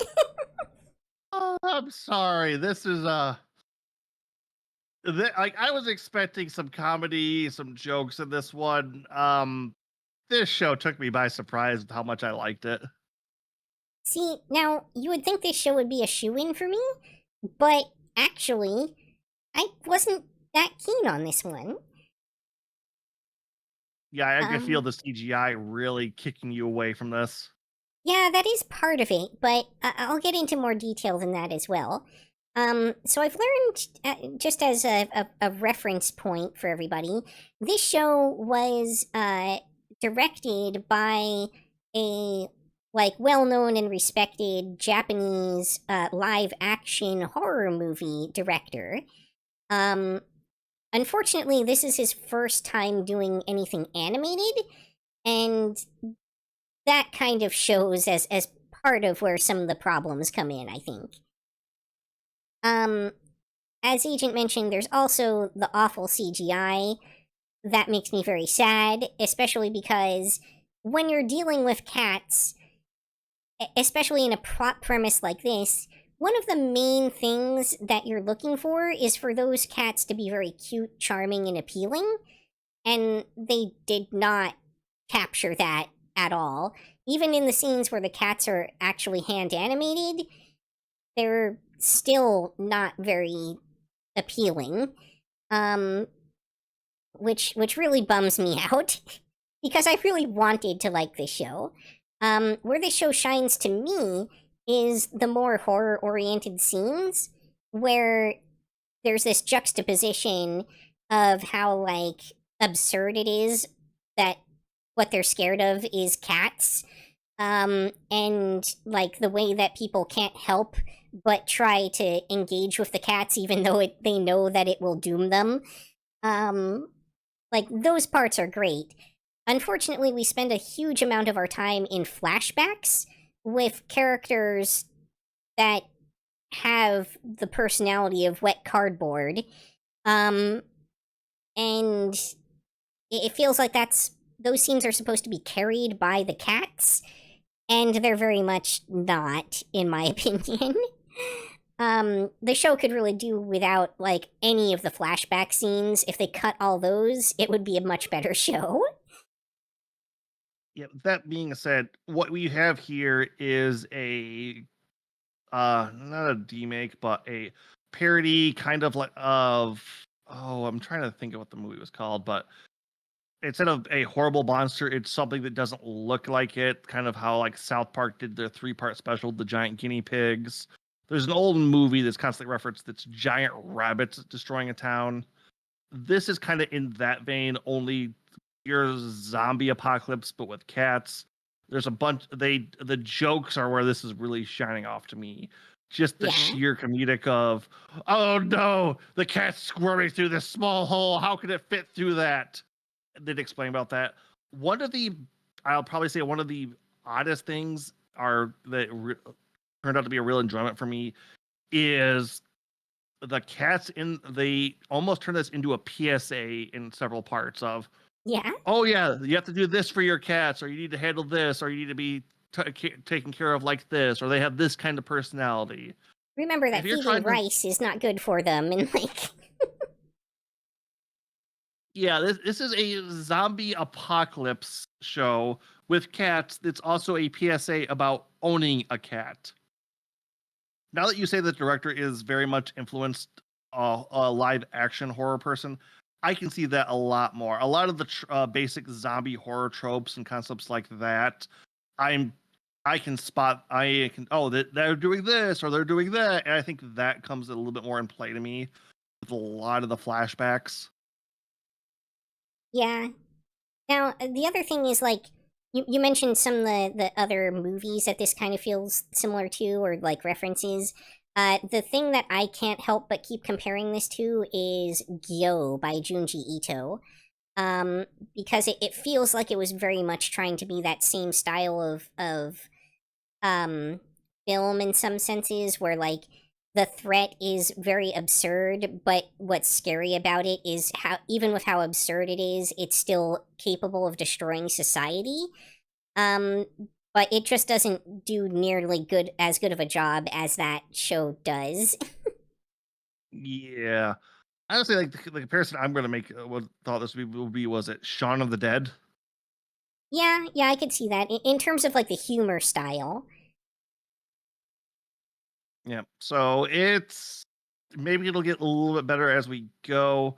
There's still a lot I would need to see on this one, because especially the first couple episodes feel more raw parody, and it's like, are they going to keep that up through the whole show, or are they actually going to do some little bit of demake or more comedy stuff as the series progresses?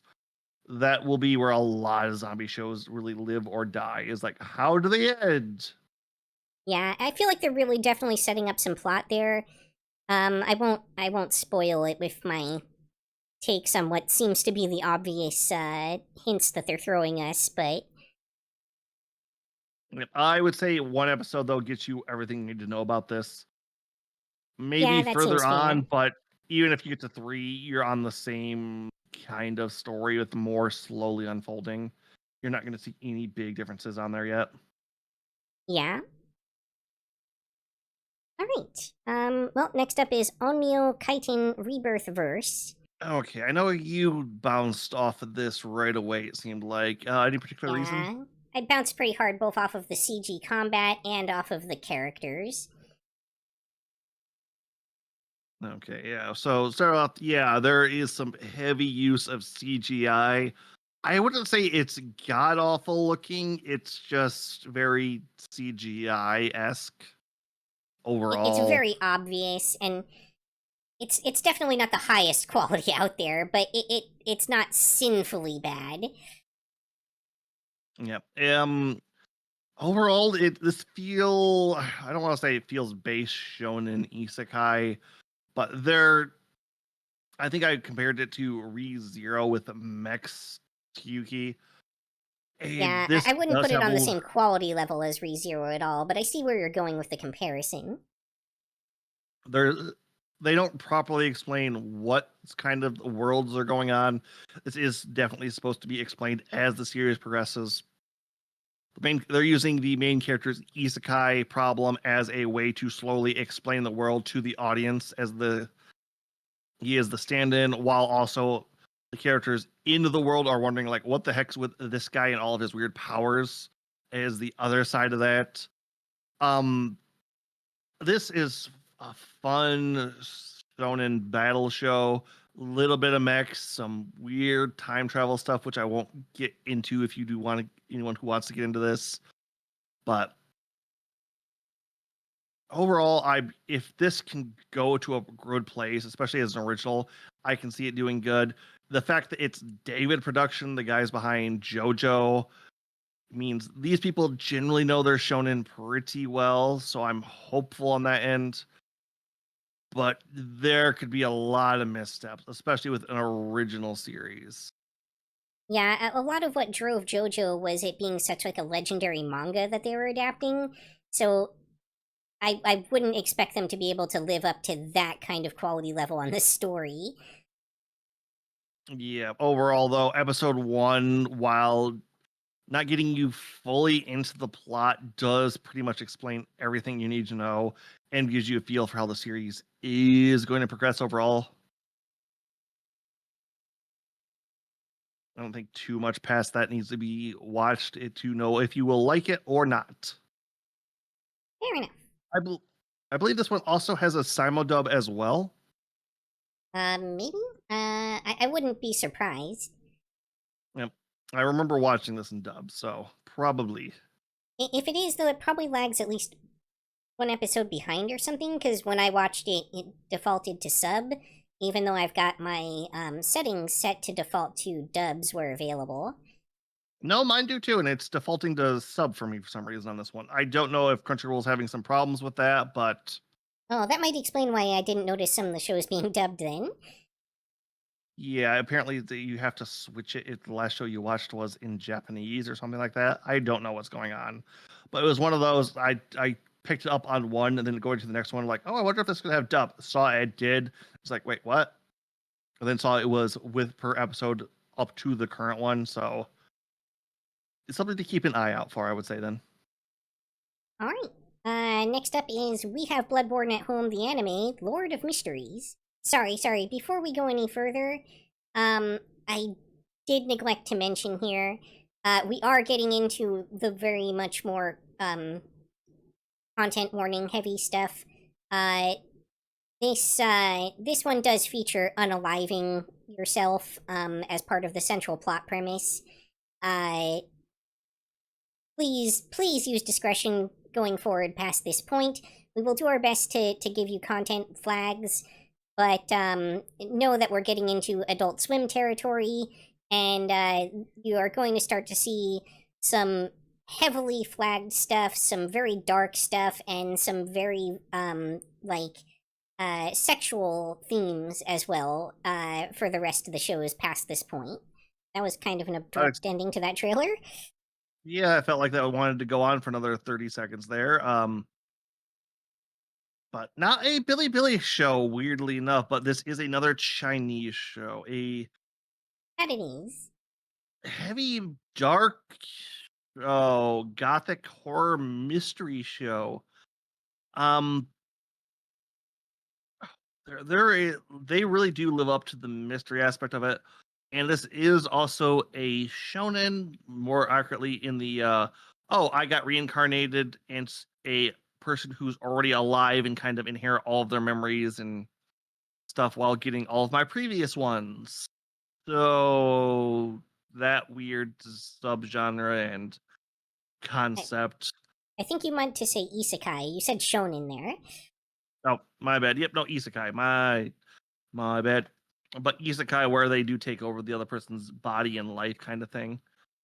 The mystery aspect on most of what they've shown in the first couple episodes aren't very big.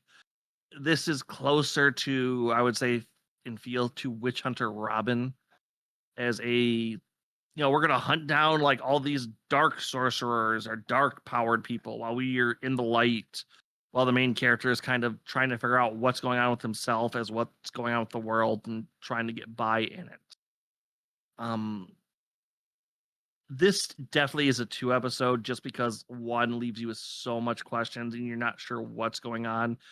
Episode 2 starts to get you into the flow, starts to get you into, oh, this person's doing this. This is over here. That makes sense. Okay, I understand now.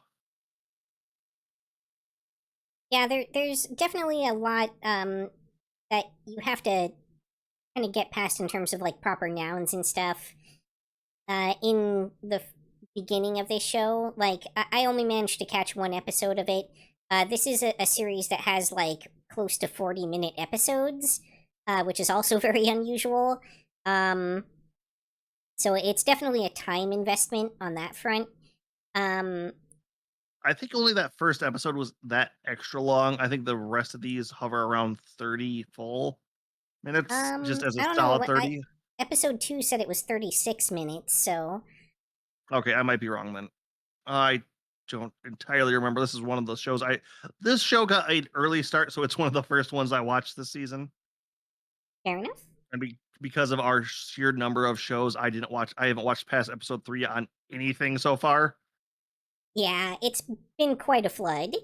Also, the release schedule has been weird. There's like 2 days a week where on those 2 days, probably 75% or more of the shows drop. And it's like a weekday too. It's like a Tuesday or a Thursday or something too. It's not like Saturday or Friday. Just suddenly But- buried in shows. Yeah. In terms of animation quality, by the way, this show in general is pretty nice looking. You do get some stuff that's a little bit rough around the edges here and there. Personally, part of the reason I decided to kind of leave this show to Agent is that there's some aspects of like the camera work and some of the ways that they use CGI that, while they leave me feeling a little bit uncomfortable in a way that tells me if I were more sensitive to it, it could actually nauseate me. So do be careful of that going into the show. If wildly swinging cameras are the kind of thing that make you queasy, this show does that a lot for no reason, so you might want to give this one a pass. Yeah. And like I said, once again, the gothic horror thing is fun. It does dip a little bit into the cosmic horror bit as well, but those two tend to rub up against each other a lot. So be prepared for that kind of concept as well. All right. Next up, this show doesn't really have any particular themes that we need to worry or warn about in terms of like the usual content flags, but in general, it does seem to be fairly dark. So next up is Hotel Inhumans. Okay, so the first comparison I think a lot of people might make when they look at this is the Continental from John Wick. A series of movies I have not watched. Oh, you've never seen John Wick, really? Nope. Okay, so better reference. This is a story about a hotel that serves a clientele of assassins and other, I don't quite want to say mafiosos, but definitely assassins are their main clientele. This is an anthology show. The second thought that came to my head when I was watching this is XXX Holic, with how a lot of episodes are completely different person and a completely different story, with the two hotel concierges as our only main concierges, or however that you want to. It's the Japanese try to use a French word again. Trying to help their customers and solve whatever minor or weird issues they have going on. Major issues. Well, okay, yeah, it's kind of the thing. Major issues that any kind of normal sense along the words. Minor to assassins, kind of it. I'm probably wrong on that either way. I don't tend to like anthology shows just because of how hit or miss they can be from episode to episode. That being said, nothing overtly wrong with it, and right at the get go, just kind of dull. And episode 1 was very sad. Yeah, the sad themes are going to be continuing on from here in most of these shows. There isn't too much to go on. And like I said, anthology also tend to not be my bread and butter just because I can't get invested in an ongoing story of that gets wrapped up by the end of the episode. That's because this isn't so much like a mystery show where it's like, oh, they're going to do this mystery. Then this is no, these people, the main characters' lives generally don't change, and you might get some more introspective on them. But at the end of the day, see, episode 1 and the final episode of the season is going to leave them at the same place that they started at, and you're not going to see too much evolution in them. Honestly, this show feels like if it would have come out, oh shit, I'm gonna feel old. 20 years ago, this would have been a lot better. This feels like an early 2000s show. I can see where you're going. But other than that, you know what you got episode 1. It's a full story, and from there, I think you can know whether you will like it or hate it. Yeah, this is a show I don't think I'll be sticking with either. It's just not the right kind of anything for me. Yeah. But all right, what do we got next? Next up, we've got The Summer Hikaru Died. Oh, right, this thing. Yeah, so again, dark. You've got people dying in episode 1. This is a horror genre, technically. If you don't know what you're getting into with horror, I can't help you. Man, this was the very first show of the season I started watching, and my first thought was, this was going to be the darkest thing I've seen this season, isn't it? How wrong you were. Yeah, so to be fair, this feel like if I wanted to compare this to another show, this would be up there with Higurashi, probably.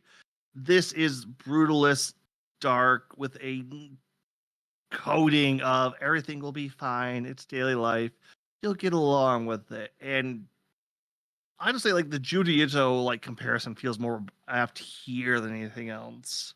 Yeah, I would agree with that. This, by the way, doesn't feel like a very, like, scary kind of horror, and it's certainly not the type, from what I've seen, that relies on, like, jump scares. It's more like, you know that there's dark and creepy things going on, you know that people are dying, and it's sort of like the drama that surrounds that. Oh, it's very much in that Japanese psychological horror genre. This is not the oh dear God, there is a monster sitting next to me, and I don't know how to deal with this. For sure. And I don't know if I want to get rid of it even. Oh, yeah? Yeah, the main character's got some tough decisions to make.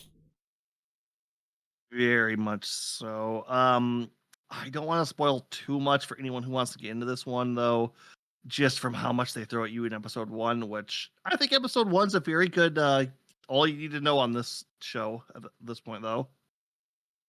I only got to see episode 1, so I can't argue against that, but it definitely seemed like it wasn't trying to hide anything from me. I mean, it did for the start, but yeah, no, it's yeah. Woohoo. Like I want to say, oh God, this gets heavy, but no, the end feels coming. Oh, yeah? Alright, next up we've got Gachiakuta. Yeah, there's a lot of Battle Angel Alita in this. Oh, that or what's the other people upper class lives in space colony kind of thing? We got the movie got a remake a couple years back. I'm not sure which one you're referring to. There's a couple, but yeah, this once again, this is a heavy dark shonen. This one definitely feels like it has the better chance of being the big shonen new show for the season to me. Yeah, there's about 3 shows in that competition. This overall, though, if you wanted a thing that breaks down classism, just discrepancies against like people, as well as how you treat not just that, but like things around you with this powers and all that, and how much the rule of law can just be skewed again for the upper class to do what they want, which dystopia, classism, murder. Yep, and also how you maybe some environmentalism pinned on there later on. But overall, I enjoy the main character. I think you dropped this though, or kicked it my way. Yeah, I kicked it your way, mostly just because of interest of time. Because I felt like this was one you would definitely probably end up watching, so it'd be safe for me to Yeah. not cover it. Yeah, and I see Studio Bones is involved, which is no surprise. The show definitely has some pretty solid sakuga going on in it, even though there's some relatively obvious CGI at times. It doesn't look bad. I don't think most people would care. The where it really sticks out is where it's supposed to stick out, which is always nice to know when they put it in the right spots and the Yeah, quality like that. Overall, I'd say 2 episodes are needed on this one since episode 1 just sets up the main character, where you don't get a good feel for the premise until episode 2. that seems fair. This is also simul-dub, so you will have a dub to watch right away on this if you want it. Yeah, the fact that the trailer was dubbed is probably a good hint for that. Yep. But not too much to say at the start there. This isn't a very shonen on its story progression. So other than getting to know the main character and his powers in the world, you don't get to know too much else. But that does set you up as you get going. Right. Next up, we've got New Saga. So this is not an isekai. This is a dark fantasy time travel shenanigans show. Yeah. This is actually from I remember when I first started watching this, I believe I texted you to this. This is based off an older manga. I remember, like when I say that, I mean I think I started reading that manga 20 plus years ago at this point. Wow. To my knowledge, it's not finished yet. Geez. It's a monthly airing, so they're very slow in the production. What this is doing with an anime of now at all times on this season of all places, I have no idea. When this popped up and I started watching the show and I recognized the story, this completely blindsided me. Hold on, I guess. It's not very big spoilers to say that the reason we've got this one kind of nestled into the dark area of things is that this is a protagonist who loses everything in the process of barely defeating the Demon Lord and is given a second chance by being sent back in time through magic that they obtain upon defeating the Demon Lord to, in effect, have the opportunity to try to save everything that he loves this time around. So definitely a lot of those kind of ReZero vibes, I think, here. At the start, Although, ReZero does like to redo it over and over again. The only reason I gave it on the yeah, other one because I wasn't sure if that was going to be a continuously ongoing thing. This only has it at the start and makes it very clear that happened once. You're not doing that again. I feel like there's the possibility, and again, I haven't read the manga, so you know more about this than I do, but from the anime, it feels possible that there could be a loop here, but it would be a very long loop where, like, he has to get all the way to the end and defeat the Demon Lord again to re-obtain the magic that sends him back in time. Yeah. Overall, what you watched a bit of this, didn't you? Oh yeah, I've been keeping up on this one. Okay, is the animation quality so-so or pretty good? It's so-so, like, a little bit above average for kind of the fantasy isekai trash category, but definitely nothing impressive. Yeah, no, overall, I would say if you're wanting some more dark fantasy, this isn't the worst this season. If you're a fan of the manga, it's a good adaptation so far. I'm just really worried if they're going to try to speed run this show, which I'm not sure why they would. If they I don't are, know. they're doing a bad job of it, because the pacing so far hasn't felt like that's what they're trying to accomplish. No, they felt like that. I'm just kind of curious because this is also a longer series, so I'm just not sure what they're doing. Like, I don't mind that this exists. I'm just confused at why it exists right now. Maybe the Yeah. dark fantasy's been trying to be pushed, and they're just digging deep into the barrel. But they're going back a long ways for this show and this series, and it's oddity to me. I don't understand why it exists. I wonder if it's one But of those things where the licensing was hung up for a long time and then it just finally got into production. I mean, 20 years old series at this point. So that being said, it's a fun watch. Like I said, I've been keeping pace with the manga for a while. It is a monthly series, so I tend to drop it for a year or two at a time and then read a bunch as I catch back into it. It does have a little bit of a fantasy harem aspect going on too. That's a thing. Yeah, the problem is this is a 20-year-old series, so like a lot of the concepts that it was doing at its time have become bog standard and kind of overdone at this point. So Yeah. it's hard not to give this like a shining thing or like telling what it does. It's very middle of the road, but well done.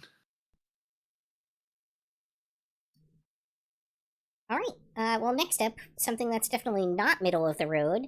Clever Test. Oh, hey, this is the biggest one Crunchyroll's trying to push. Yeah. This is also pretty dark. You're gonna see a lot of death in this anime, and even at times, technically, some unaliving of oneself. And attempted and actual assault and sexual assault. This one has a fair number of flags in it. It is very dark fantasy. But here we go. I will be pretty disappointed if this doesn't get future seasons.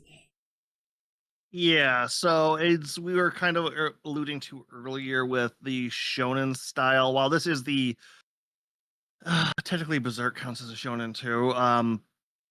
It doesn't feel like it should. Dark fantasy shonen. Yeah, this gets as brutal as probably that does on several levels. This is also going to be the shonen to beat this season, not counting all the season 2s. We're kidding. The premise and concept of the main character antagonist, I don't know. It's I don't It's know. questionable who the protagonist is in this show. Yeah, because you're seeing it through the eyes of kind of the dark lord of evil monsters, but you're also seeing a bit of humanity, but also at its worst at the start. This definitely is going to be one to watch. Oh yeah, the quality of this show is very high. And not just in terms of animation, but writing and everything as well. And I love the traditional fantasy vibes that we get from like the ending theme and stuff too. Yep. A little piece of me almost wants to throw this into must watch. I feel like this is the kind of thing that must watch is there for. Yeah, okay, I can definitely see that. It's good overall. I don't want to spoil too much on this one, but that trailer basically showed off what felt like the majority of the first 10 minutes of the show, but it doesn't feel rushed. This is the dark fantasy, the humanity. It's not last rope, but struggling to assert its dominance in the world. Different clashing factions, the underbelly of like bandits. There's so many good concepts in this show, and they are so well written and tying so well together, leaving you with even characters who feel like they're in complete and utter control of the thing are blindsided by things in this world that like, whoa, that's a thing, really? Indeed. And the show in general does a great job of exploring humanity itself as a topic and like the human condition and the human psyche. So it's just very well done from multiple fronts. I will say that the trailer made it seem like the trailer kind of lies to you a little bit. I won't give you a lot of details because it's kind of spoilers in some cases, but the show definitely isn't as combat focused as it makes it seem. which is why I personally hadn't even really kind of classified it in my mind as a shonen, but I think that kind of fits. It's just not a very action-oriented shonen, even though it does have some very solid combat in it. Well, that's kind of the berserk point I like to make. Everyone thinks of that series as this glorious demon fighting action romp, and there's a lot more personal, a lot more humanity driven stories in this. Granted, it's ended with those big battle scenes and crazy action, but that's not the big draw. That's the icing on the cake. What you dig into this show are the characters, the humanity or lack thereof. Everything shows. It's a callback to a style of show that we haven't really seen much of in a while. Especially on these faster seasonal based animes. That's part of the reason we are both really wanting to hope this gets more seasons. Just from how well everything seems to do, how good the world building in this is already as well. Oh yeah, the world building is excellent. Okay, next up, we have the show that I have to give every possible content warning I can think of to, except from what I've seen so far, there's no sexual assault yet. I hope it stays that hold way. on. Hold on, Yuki. Is this the really, really dark show from the season? Yes, it is. I would like to end on that. It might be a bit to put that at the very back, but All right. I don't feel like anything after that's going to be. It does feel like a fitting show to end on. In that case, we will be instead temporarily diverting into the looter shows for the season. You're gonna see a lot of Yuri going on here. Oh yeah. But this season doesn't have a lot of overt nudity or anything like that. Probably related to the huge censorship push we're seeing right now. However, these are definitely by far the most sexualized shows of the season. So first up, we have Bad Girl, which is a High Dive original.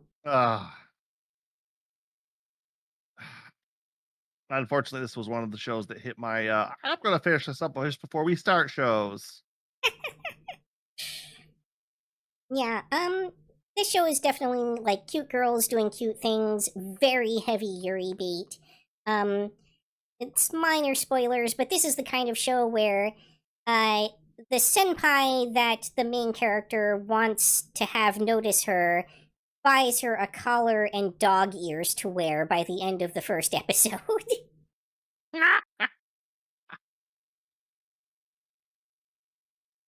And it really just kind of continues in that vein. That said, it's not a very explicit show. It's very much more about like humor that goes along with those kinds of interactions than it is about like serious sexual connotations. But I did opt to put it in this category because it does keep coming up with like very BDSM heavy stuff to throw in, including obviously pet play. But there's clearly like a multifaceted lesbian romance love triangle thing, or some kind of rhombus or something being built here. The rhombus of Yuri. But one episode on that one, or does that take a little bit more to get into? I mean, you really don't get all the characters introduced by the end of the first episode, but you definitely know what kind of show it is by the end of the first episode. So Okay, I think one episode is probably fine for this. Okay, then we are down to our last three. What do we have next, Yuki? Final three. Next up is another one of those YouTube original shows, or YouTube exclusive, I should say. Depending on your region, I understand it's actually a Prime exclusive in some regions, but at least in the US, this seems to be a YouTube exclusive and not available on Prime. This show is There's no freaking way I'll be your lover unless. And again, heavy Yuri bait here. Not just bait. There's that straight up Yuri here. You're gonna see some straight up like sex going on between these characters. But it's not very graphic. 昔から人気者とか人に好かれることに憧れてた。やっぱずっと一生は無理。どんなに頑張ったって、私はコミュ障の陰キャなんだ。私落ちる。私は大勢の輪に入って人と話すのが苦手でして。友達になろう、レナ君。本当の友達に。友達になろう、大塚さん。すまない。どうやら私は君を一人の女性として好きになってしまったようだ。やばい。待って待って、友達はどこ行ったの？無理でしょ、無理。私は友達としてあんたのことが好きなの。君の顔を思い浮かべていると胸のドキドキが収まらなくてな。気づいたんだ、君が好きだと。急に褒められても笑顔ぐらいしか出ないよ、なんて。惚れたか、あの女に。やめといた方がいいとだけ言っておくわ。レナチンも舞のこと好きでしょ。なんか偉い。やはり両思いだったか。違うから、そんな関係はお断り。私が恋人になれるわけないじゃん。無理じゃなかった？ 7 月放送開始。今日はこれで我慢しておくとしよう。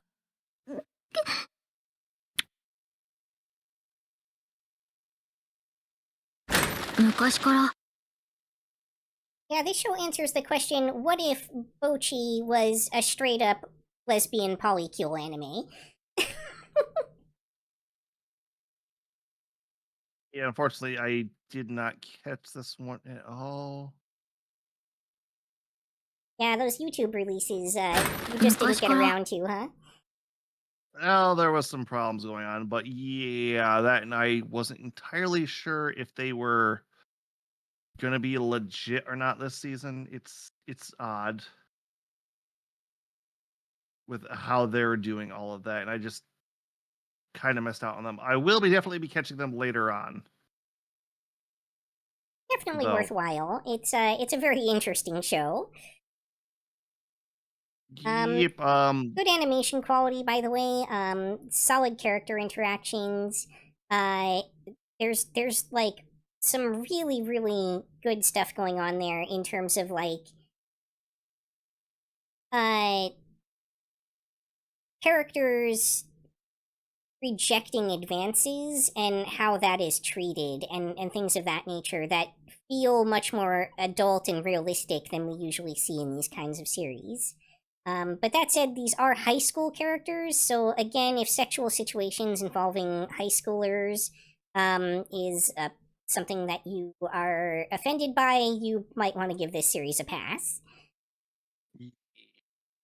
All right. How many episodes do you say you need to watch for this one? You pretty much know what you're getting into by episode 1, but I think to really feel like how far this show goes, you probably need to give it at least 2 episodes. Gotcha. Episode 2, it is. Next up we have Watara-kun's beep is about to collapse. Did you catch any of this one, Agent? No, unfortunately, this was also going to be one of the last ones I watched, at least episode 1 of today, so... Gotcha. Yeah, I was thoroughly confused by that trailer, though. Yeah. This is definitely one of the most explicit shows of the season. You've got, like, a character tackling someone and forcibly kissing them in episode 1. You've got, like, almost vaguely yandere stalker childhood best friend girl. You've got the brother and much younger little sister who definitely have complexes for each other. So watch out for that if that's something that's bothersome to you. And that's not where it ends. There's more characters involved in this crazy, weird, messed up harem-ish situation. The overall quality of the show isn't super, super high. It's maybe average-ish at best. But it's interesting to see where it's going, because it seems like every character has some kind of secret, and they're not letting us know what those are. Yeah. I've seen all the episodes that are out of this. I think you'll get a pretty good taste for, like, understanding the show by episode 1. But it's very much that, like, ecchi comedy kind of show with some more dark undertones to it that could come out later. Alright, so this is another one episoder. Yeah, I believe so. All right, and with that, we are on to our final show. Now before we start talking about this one or show the trailer for it, every yearly content warning you can have. When I was saying I was planning on watching a bit more today, but could not. I caught the first episode of this show, and I spent the next hour just in self-care mode afterwards. And even then, I still wasn't okay. This basically delayed our entire stream for today by about an hour as I tried to recover from watching this damn show. I will tell you also, this show gets more messed up as it goes. Episode 1, very similar to Agent. It left me just, like, random tears for hours after I watched it. And it gets more messed up. That is not the extent of it. This is the most dark, bleak, hopeless, it's both the Let's darkest do the and most trailer emotionally impactful thing I have seen. Yep, let's pull up the Yeah, here we go. But yes, every content warning. The only thing I haven't seen, as I was saying earlier, yet at least, is sexual assault. holy oof. This God, show that trailer makes me begins feel with a bad. warning, and you should heed it. Yeah, so the basic premise of this show is the young child animes of, hey, your life isn't going so good. Let's throw a magical creature in here that'll bring you with all these wacky gadgets and adventures and make you feel better. There are some people in life that's not, like, a little fun buddy is not going to do a lot of good. That your problems are so deep, so traumatic, and so ingrained into your daily life that you can't even a glimmer of pure hopefulness and light does nothing to illuminate it. And this show is that to a T. This hits Takopi, you on. flying won't help me at all. It won't fix any of my problems. Yeah, it's a show about a child whose life is in such an emotionally distraught and bad place that even the simple joy of doing some of the most fun childish aspects are worthless to them, and I don't know how to just go from there. Yeah, so a big portion of the show also is this juxtaposition of the aliens' perspective against what's going on in the lives of the human, because they come from a paradise planet, a true utopia, and they truly cannot conceive of there being a worse crime than someone stealing your happiness pudding or eating it on accident. They do not understand at all the depths of trauma Suffering and pain and sadness. suffering that can happen in the human condition, to the point where they simply do not have the context to understand them. It's Yeah. I really don't want to spoil the show for anyone. This show is so amazingly good. I feel like it definitely has to be put in the must-watch category, even though I have to do that with the caveat that, please, I sincerely beg of you, if you are not in a good place emotionally, do not watch this show. It will destroy you. And I mean that Even in a without very that- real sense. even if you are in a fairly good spot or coming into this not in a bad day or kind of in a happy mood, this will fucking break you over the head. Like I said, it's like I watched episode 1 of this. I just sat down. I turned off. I didn't play anything else play. I went upstairs. I grabbed myself a snack and just talked to my roommate for like a half hour, just venting and decompressing after this. Just from how hard that hit me. And you telling me episode 2 is worse. That legitimately scares me. And not only that, but I have it on good authority that each episode is consistently worse than the one before it. I have not myself managed to watch past episode 2 yet. As much as I love this anime and feel like it is absolutely a work of art, the reality is I have to be so careful about when I watch this because I know how much of an emotional impact it's going to have on me and how it is going to render me incapable of being in public for potentially hours after I watch it. That it's very hard for me to find a time slice to watch the show, and also needing to be in a good space mentally and emotionally, because otherwise, this show puts you in a relatively bad place when you're in a good place. If you are in a bad place when you watch this show, or are, suffering from severe trauma or mental illness, this show could very well break you. Yeah, if you want a good cry though, this is the show for let you feel emotions and everything. Definitely on that one, but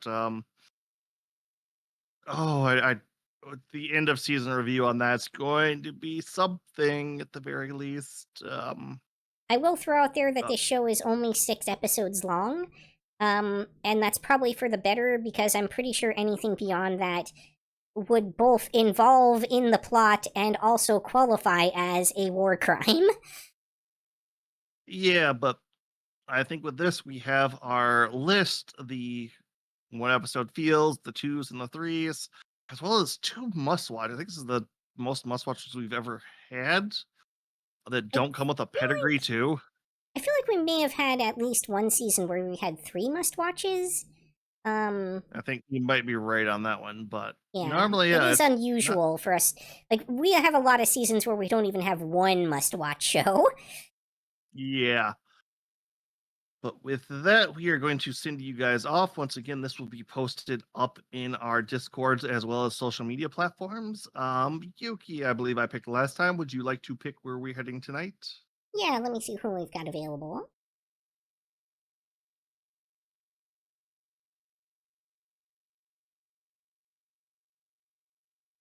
Apparently I clicked the wrong thing. But other than that, I believe Yuki will be back tomorrow, if not later tonight. I should be back Thursday at the earliest. I'm going to try to put into a Monday or Tuesday stream back with Final Fantasy VIII, but yeah, I've got a lot going on, and I don't know if I'll have the energy for that, but I am trying. Alright, I'll let you pick between 2. I've got Hybrid VT and Swimming Link available. I got Swimming Link. We can go over there. Sounds good. And thank you so much for joining us, everybody, and hope to see you all again next time. Matini! Yep, make sure to check out our end of season review to see where everything eventually falls. But later. That's all for this episode. If you enjoyed, please like, comment, subscribe, or join me on Twitch or Twitter. Hope to see you next time on Yukikaze Gaming. Matane!